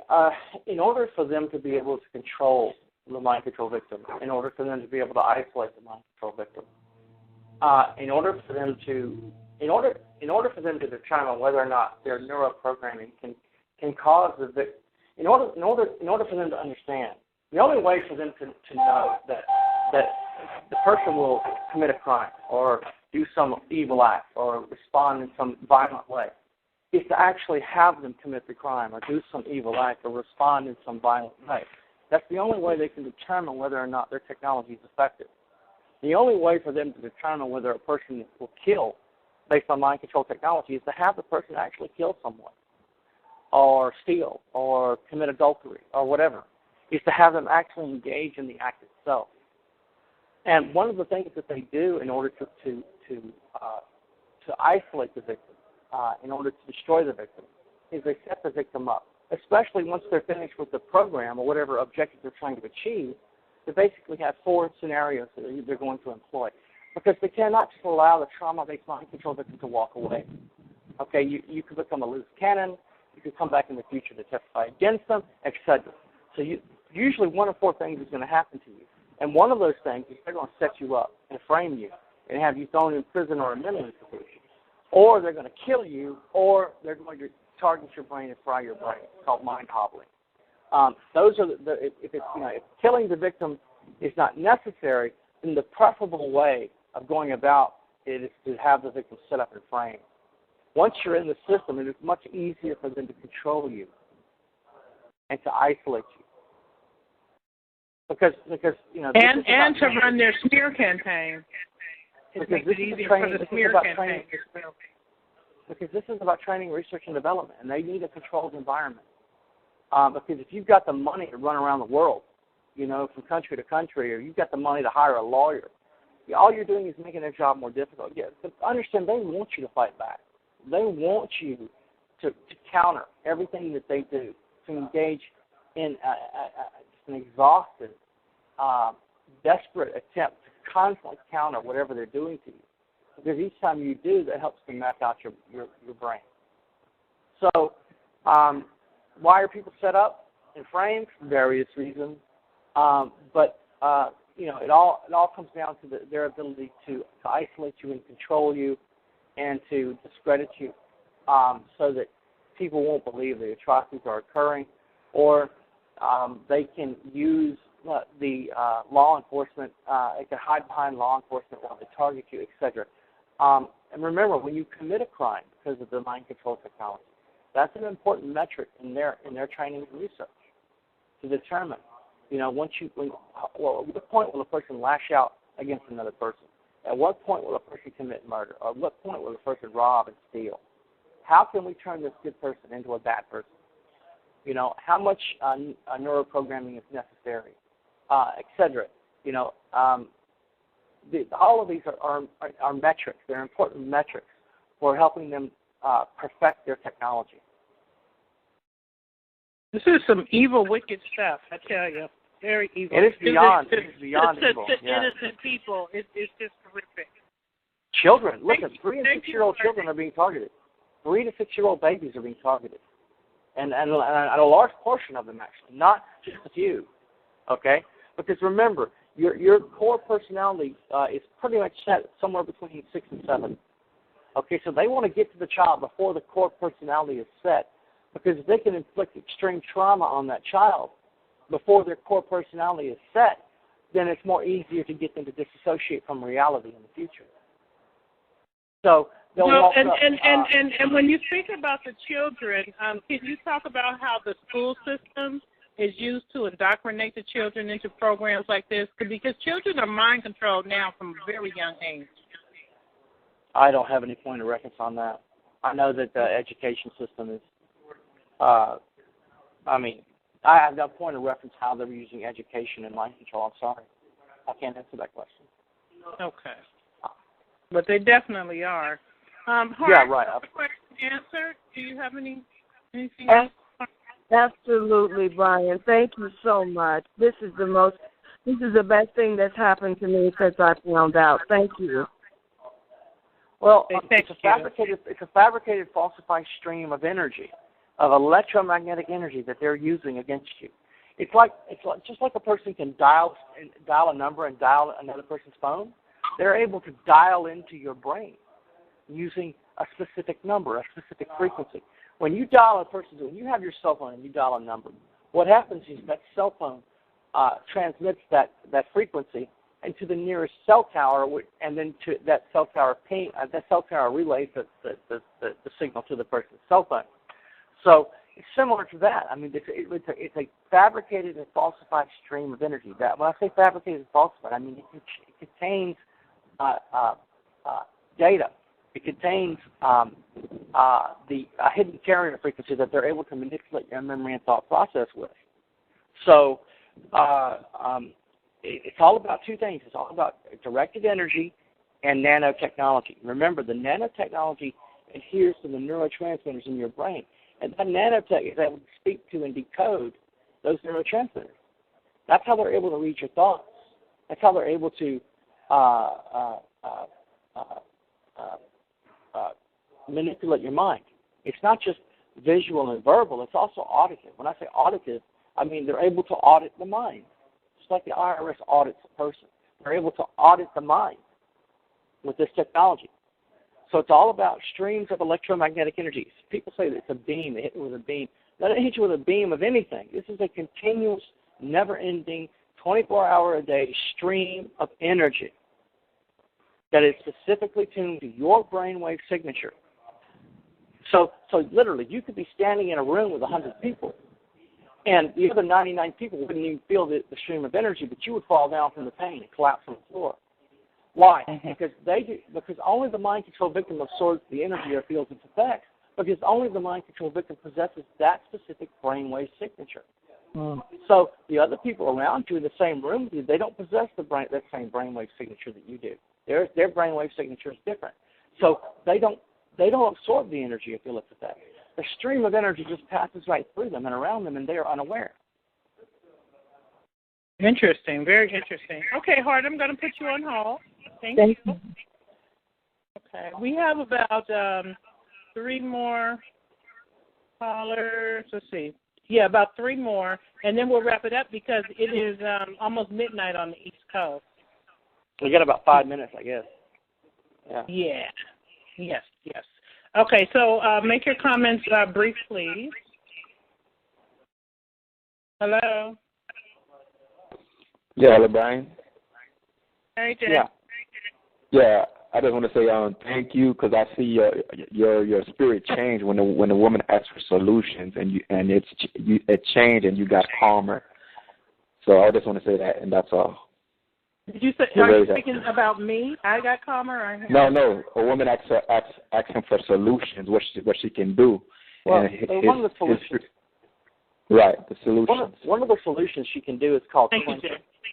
Quenching is where you learn to read active memory. You maintain your situational awareness, not just of your surroundings, but of your thoughts. Quenching means you're reading active memory. You're paying attention to your thoughts. Okay, so you're able to realize, when these artificial impulse injections happen, because it happens at the subconscious level, and it's designed to make you believe that the thoughts are your own. But if you start to see a pattern of these thoughts, if you start to correlate those thoughts with powerful emotions, like you suddenly begin to burn with a white-hot rage over and over again, okay, that's not them. That's not you. That's them, okay? So it's quenching. It's learning to read active memory. Active memory is short-term memory. Short-term memory is anything less than 30 seconds. Long-term memory is anything more than 30 seconds. This technology is designed to target your short-term memory while you're formulating your thoughts, while you're preparing to act, before you do act, in order to influence you to act in a way that they want you to throw you, to pitch you in some type of action or access sequence, whatever it may be. So you'll be sitting in your living room, and they know you need to go to the bank because you're out of money, so they'll inject the previous thought of the bank back into your mind. Okay? Well, what they want you to do is they want you to get up and go to the bank to prove their technology is effective. But suppose you get up and go to the bank, and on your way to the bank, you just suddenly pull into the gas station. They could not predict that. That's spontaneity. You just disrupted the pattern. The pattern was you going to the bank.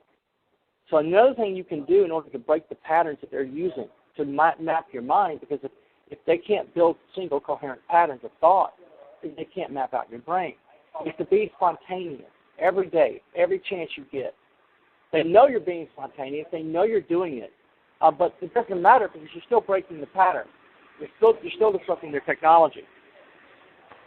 Okay, so quenching and spontaneity are two more things that you can do in order to be able to. But I think the most effective for me is redirection. Redirection is basically establishing a working reference and then redirecting back to that working reference every time you're attacked. So, for example, you establish a working reference. For example, it's something or someone that makes you extremely happy in life. Like for me, it's Jesus. And every time I'm attacked, I just revert back to Jesus. Jesus, Jesus, Jesus, Jesus, Jesus.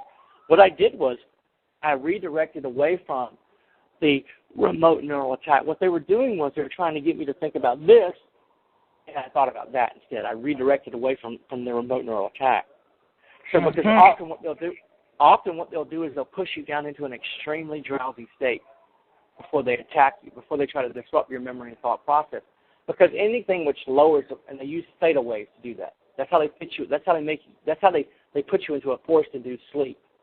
They use theta waves, suddenly make you drowsy and just knock you out. Okay. All right, so that's theta waves. That's a theta. So that's anything below 4 hertz. Anything between 4 and 7 hertz, that's a super relaxed state. Okay, that's also theta state, but it's not asleep. It's super relaxed.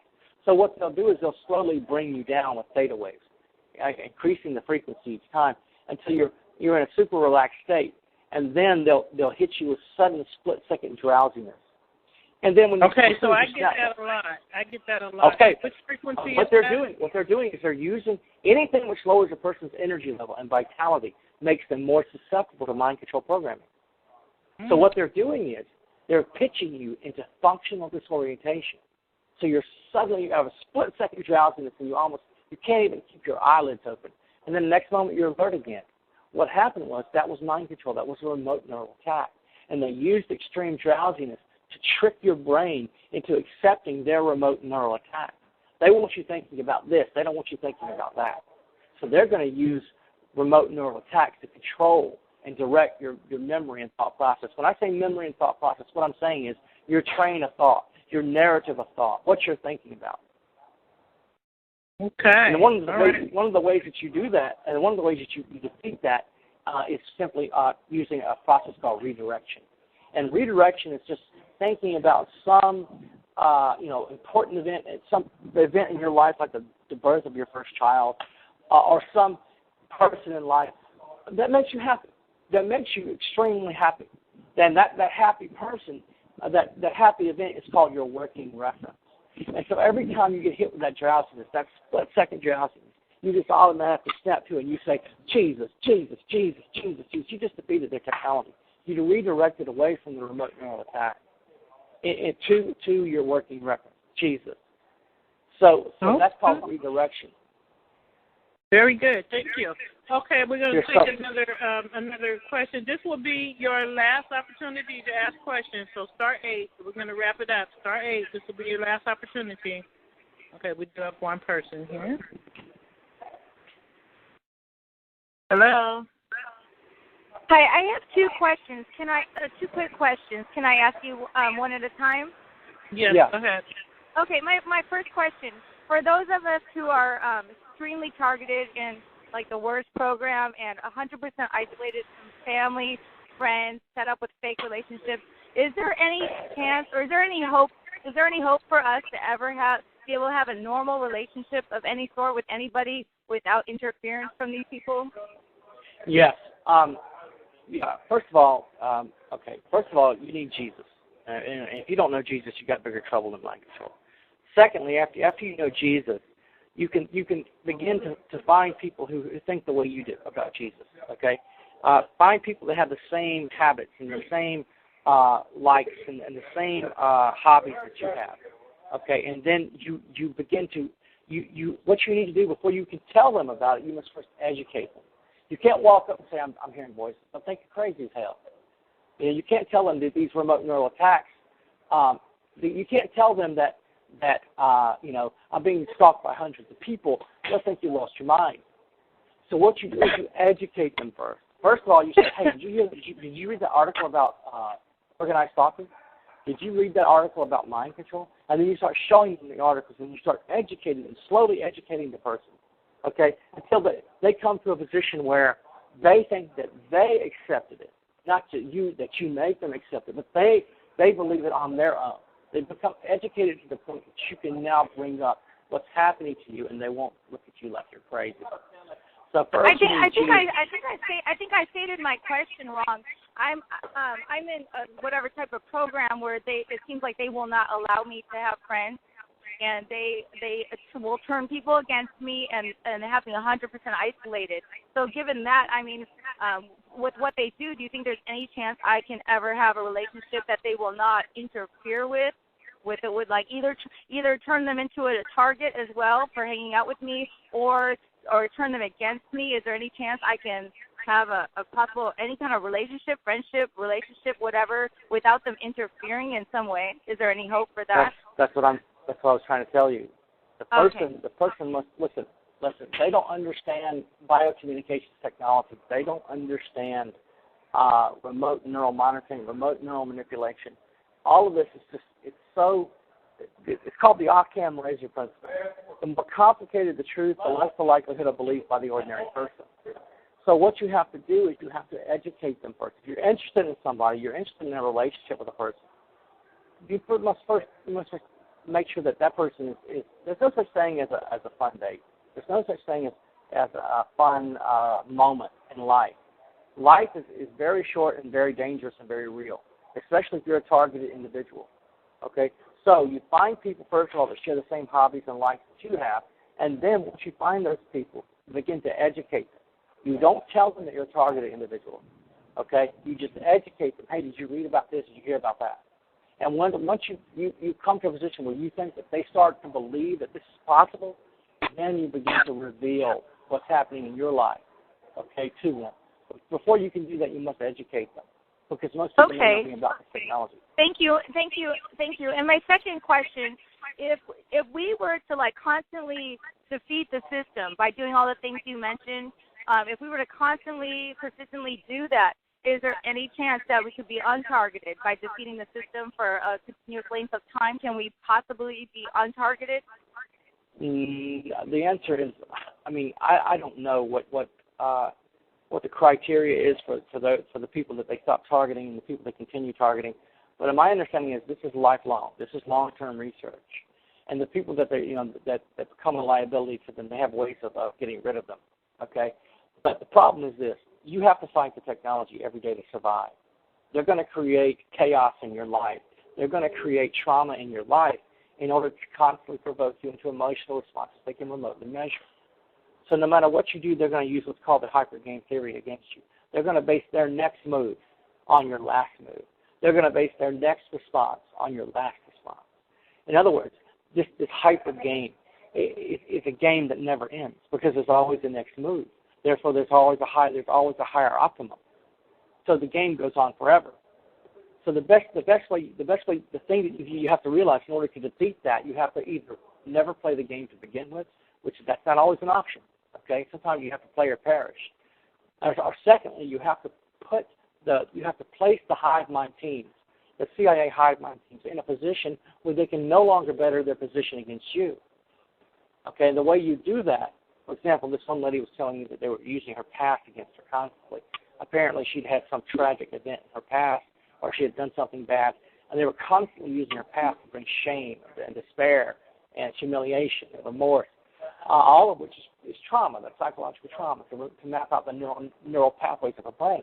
Well, I told her, I said, you need to place the CIA and DIA hive mind teams into a position where they can no longer better their position against you. And she said, how? And I said, the next time they remind you about your past, you remind them about their future.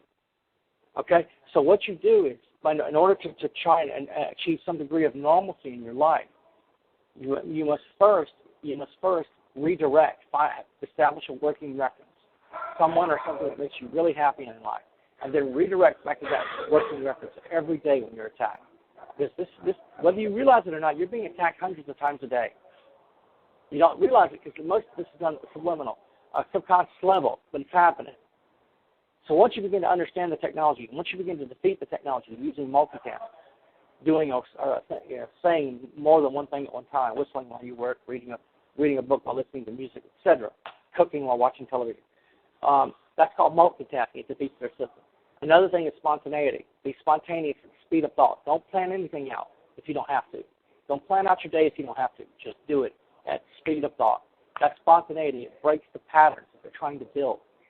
The third thing is quenching. Quenching is reading. It's maintaining situational awareness, not just of your surroundings, which is important, but of your thoughts, of your memory and thought process. Because if you keep having the same thoughts over and over again, and you keep having powerful emotions with those thoughts over and over again, such as them injecting the memories of gang stalkers and constantly injecting the memory of the impulse of anger, etc., pitching you into a white-hot rage every day.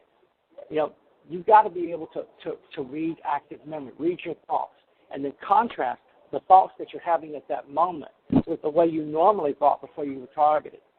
Okay? So that's called learning to read active memory. And then once you begin to see a pattern of this happening over and over again, if you're constantly beginning to obsessively and compulsively think of something over and over and over, that's not you, that's them. That's a supercomputer. Okay? injecting constantly the same thing over and over to manipulate you. You've got to learn to read active memory to stop that. And then you right. I'm glad you mentioned those three things, because those three things that you mentioned, they have been helping me somewhat. So I'm a bit my situation's bad, but it does help. I think those three things are very important. Thank you, Bryan. I had to go. Okay, thank you, Kim. Thank you. Okay, we do have one more. Okay. I have a comment. You mentioned a couple of times focusing on the things that makes you happy, and my comment is that because this is a trauma-based program, a lot of our positive memories get erased and replaced with memories that they want us to have with all this trauma stuff. Right. Well, there's a difference between mind control. Sometimes it can be very difficult. I think what I'm trying to say is sometimes it can be very difficult to think of something positive, even something in your past, when you're constantly dealing with all this negativity and all the trauma-based stuff. Okay, so what are you saying? What's your question?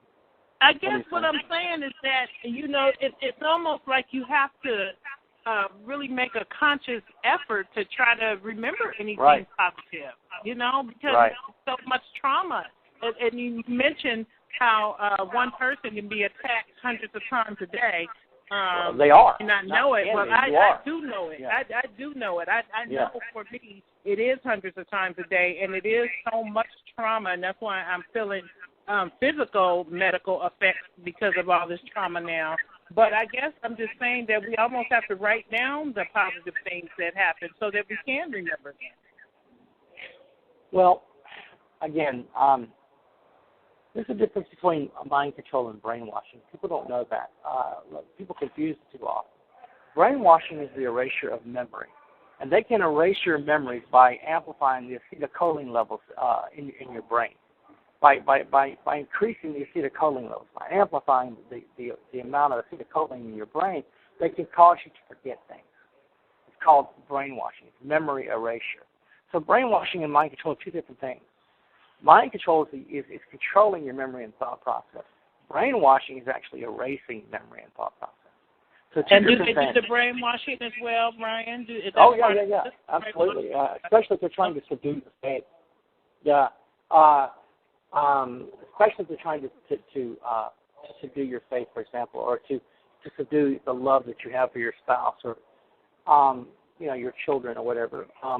They want to slowly erase specific memories, not just all memories. They're not doing that. They're erasing specific memories. And the same is true for implanting memories. When you go into a psychiatrist's office and you sit down and you say, the psychiatrist uses hypnotism to help you deal with some tragic event in your life, what the psychiatrist will do when he's hypnotizing you is he'll walk you back into your past. Well, that's what they're doing with the neuroprogramming at night, okay? The neuroprogramming at night is called sleep. One of the things they're doing is called sleep hypnosis. They're actually walking you back into your past and planting falsified memories, okay? Then the next day they have to gauge whether or not the neuroprogramming was effective. So what they'll do is they'll walk up and they'll start talking about the thing they're trying to erase. Some tragic, some happy event in your childhood, like when you were 7, you got a bicycle. Well, they're trying to erase that, so they'll walk up next to you during the day and they'll start talking about their red bicycle. When I was 7 years old, I had a red bicycle. Well, they want to see if you're going to respond to that, if the technology of neuroprogramming is effective, the brainwashing is effective, etc. Okay? It's the same is true for whatever they're trying to achieve. They're going to use trigger stimuli. If they're trying to manipulate your belief system and your religion, they're going to start engaging in conversations every day around you about God to see if they're able to subdue your faith by targeting your frontal cortex with streams of electromagnetic energy. Or they'll walk up and sit down next to you and they'll have a Jesus T-shirt on, or they'll be reading a Bible or something. These are all situational scenarios, okay, not conversational. If they were engaged in a conversation about that, that would be a conversational scenario. Conversation, street theater, that's what street theater is. And they're going to use that on you every day to gauge whether the neuroprogramming is effective or not. How do you determine what they're doing? By looking for patterns. Not that many people in the world are constantly talking about God around you all the time. You start to look for patterns, okay, and then you multitask. When they start trying to manipulate you with their situational or conversational scenarios or street theater, you put your earphones on and you start listening to music while you work or read or work out. You begin to multitask, okay, or you begin to redirect. The things that I told you, that's what you should do. But the neuroprogramming, the street theater will always contain events or topics they're using in the neuroprogramming. So they have to gauge and measure whether it's effective. So they're not going to sit down and start talking about the psychic in China. They're going to sit down and start talking about whatever it is they're trying to program your brain at night to do. When are people most vulnerable? When are armies most vulnerable? When are animals most vulnerable? They're most vulnerable when they're sleeping. That's when they attack you with neuroprogramming, when you're sleeping. But there's no way to verify whether the programming is working effectively or not while you're sleeping. They have to engage in these while you're awake.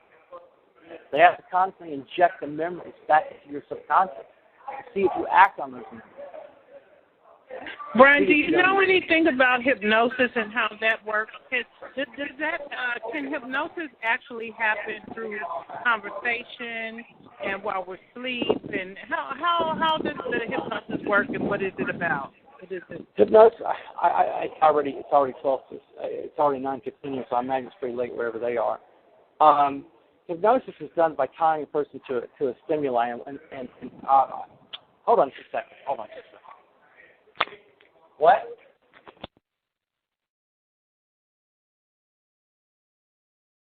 Okay, you guys, we're going to wrap it up. We have one more person who has a question, and that's New York, and then we'll be done for the evening. This has been so informative. Bryan will be right back, I believe.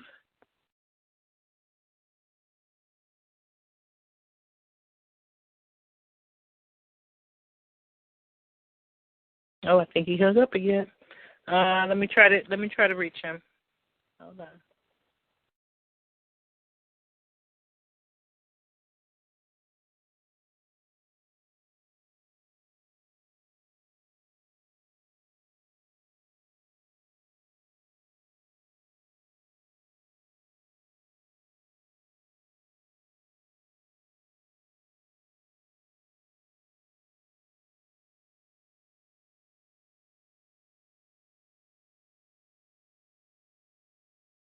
Okay, I actually got his voicemail, so I think maybe his phone went out. I'm not sure. But I'm going to go ahead and end the call, and see, we did have one person. New York, I'm so sorry. I think we lost him. Not a problem, another. That's cool. Yeah. It's RT from New York City. I just got in a little while ago, and I didn't even realize. Yes, ma'am. Yes, ma'am. I think he's back. Hang on a second, okay? Okay. Hold on. Bryan, is that you? Yeah, sorry. Somehow I got disconnected. So sorry. Can this last person ask you his question? This is RT from New York, and then we'll let you go. I know it's getting late. Okay, sure. Okay, go right ahead, RT. Okay. Well, basically, my question consists of wanting to know if you were targeted, is it possible to be targeted from birth? And if so, how do they go about it? Because I'm aware about the MK Ultra projects and stuff that is like sub-programs and whatnot that vary, in existence from the 70s or even before that, I believe. My question is to make it clear.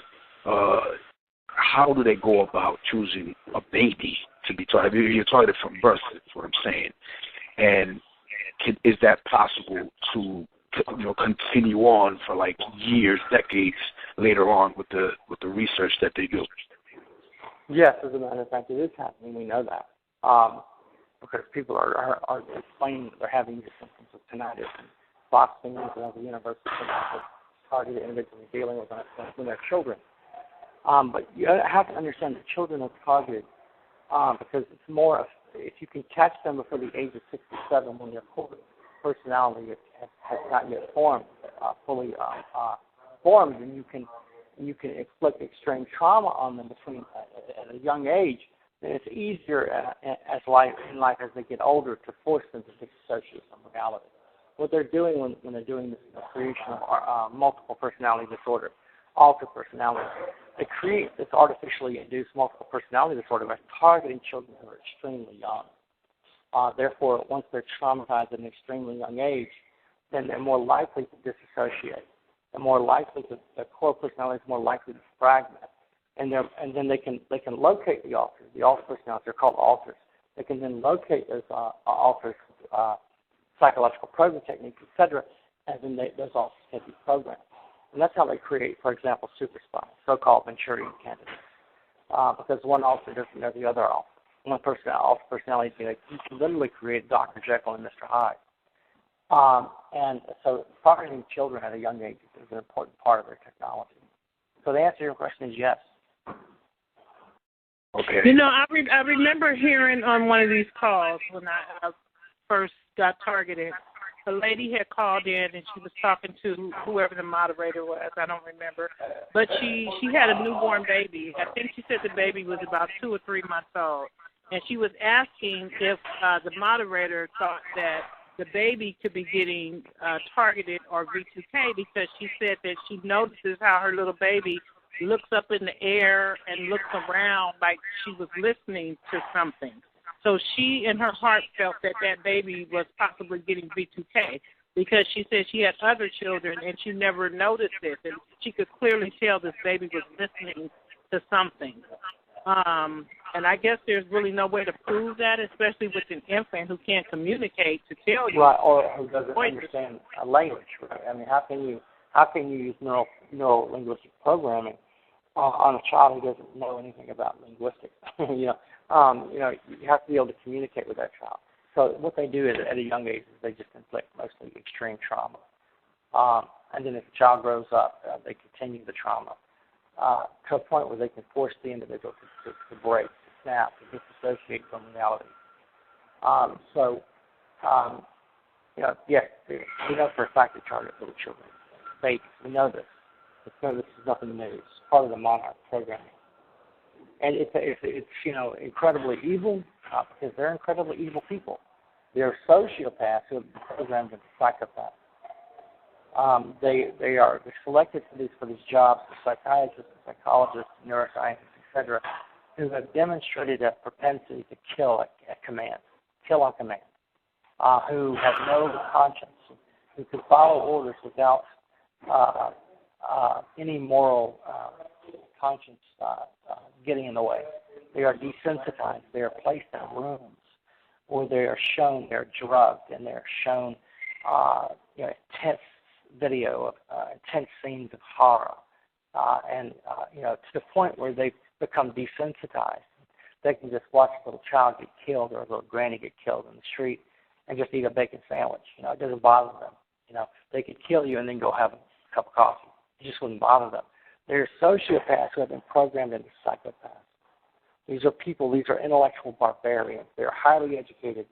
They are doctors. They are psychologists. They are scientists. And they're hiding at one site. They're at the university. They're at the hospital. They're pretending to be the pastor at the church, etc. And so, this is why they would do that, because trauma-based mind control requires satanic ritual abuse. Now, when you say satanic ritual abuse, people get confused. They think you're talking about the devil. No, we're talking about ritualistic torture. That's what you're talking about.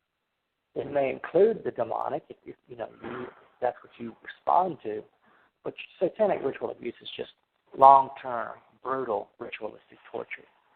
And you expose the children to that at a very young age, and you catch them before their core personality develops.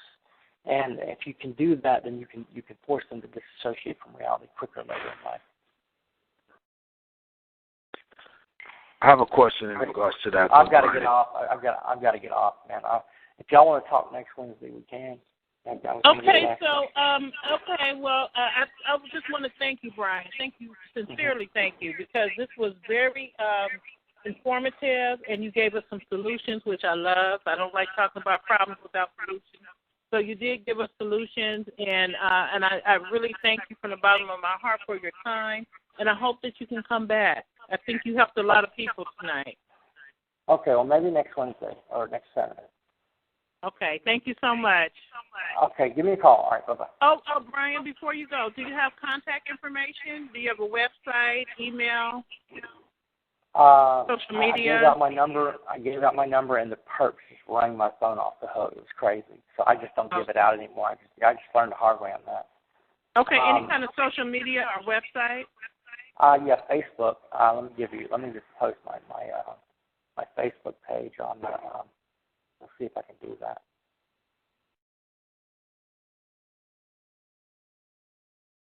See, I tried. Archie, thank you. Yeah, there's my Facebook page. No problem. You can see it. It's on the chat room. Can you see it? Okay, so it's facebook.com Bryan.2.9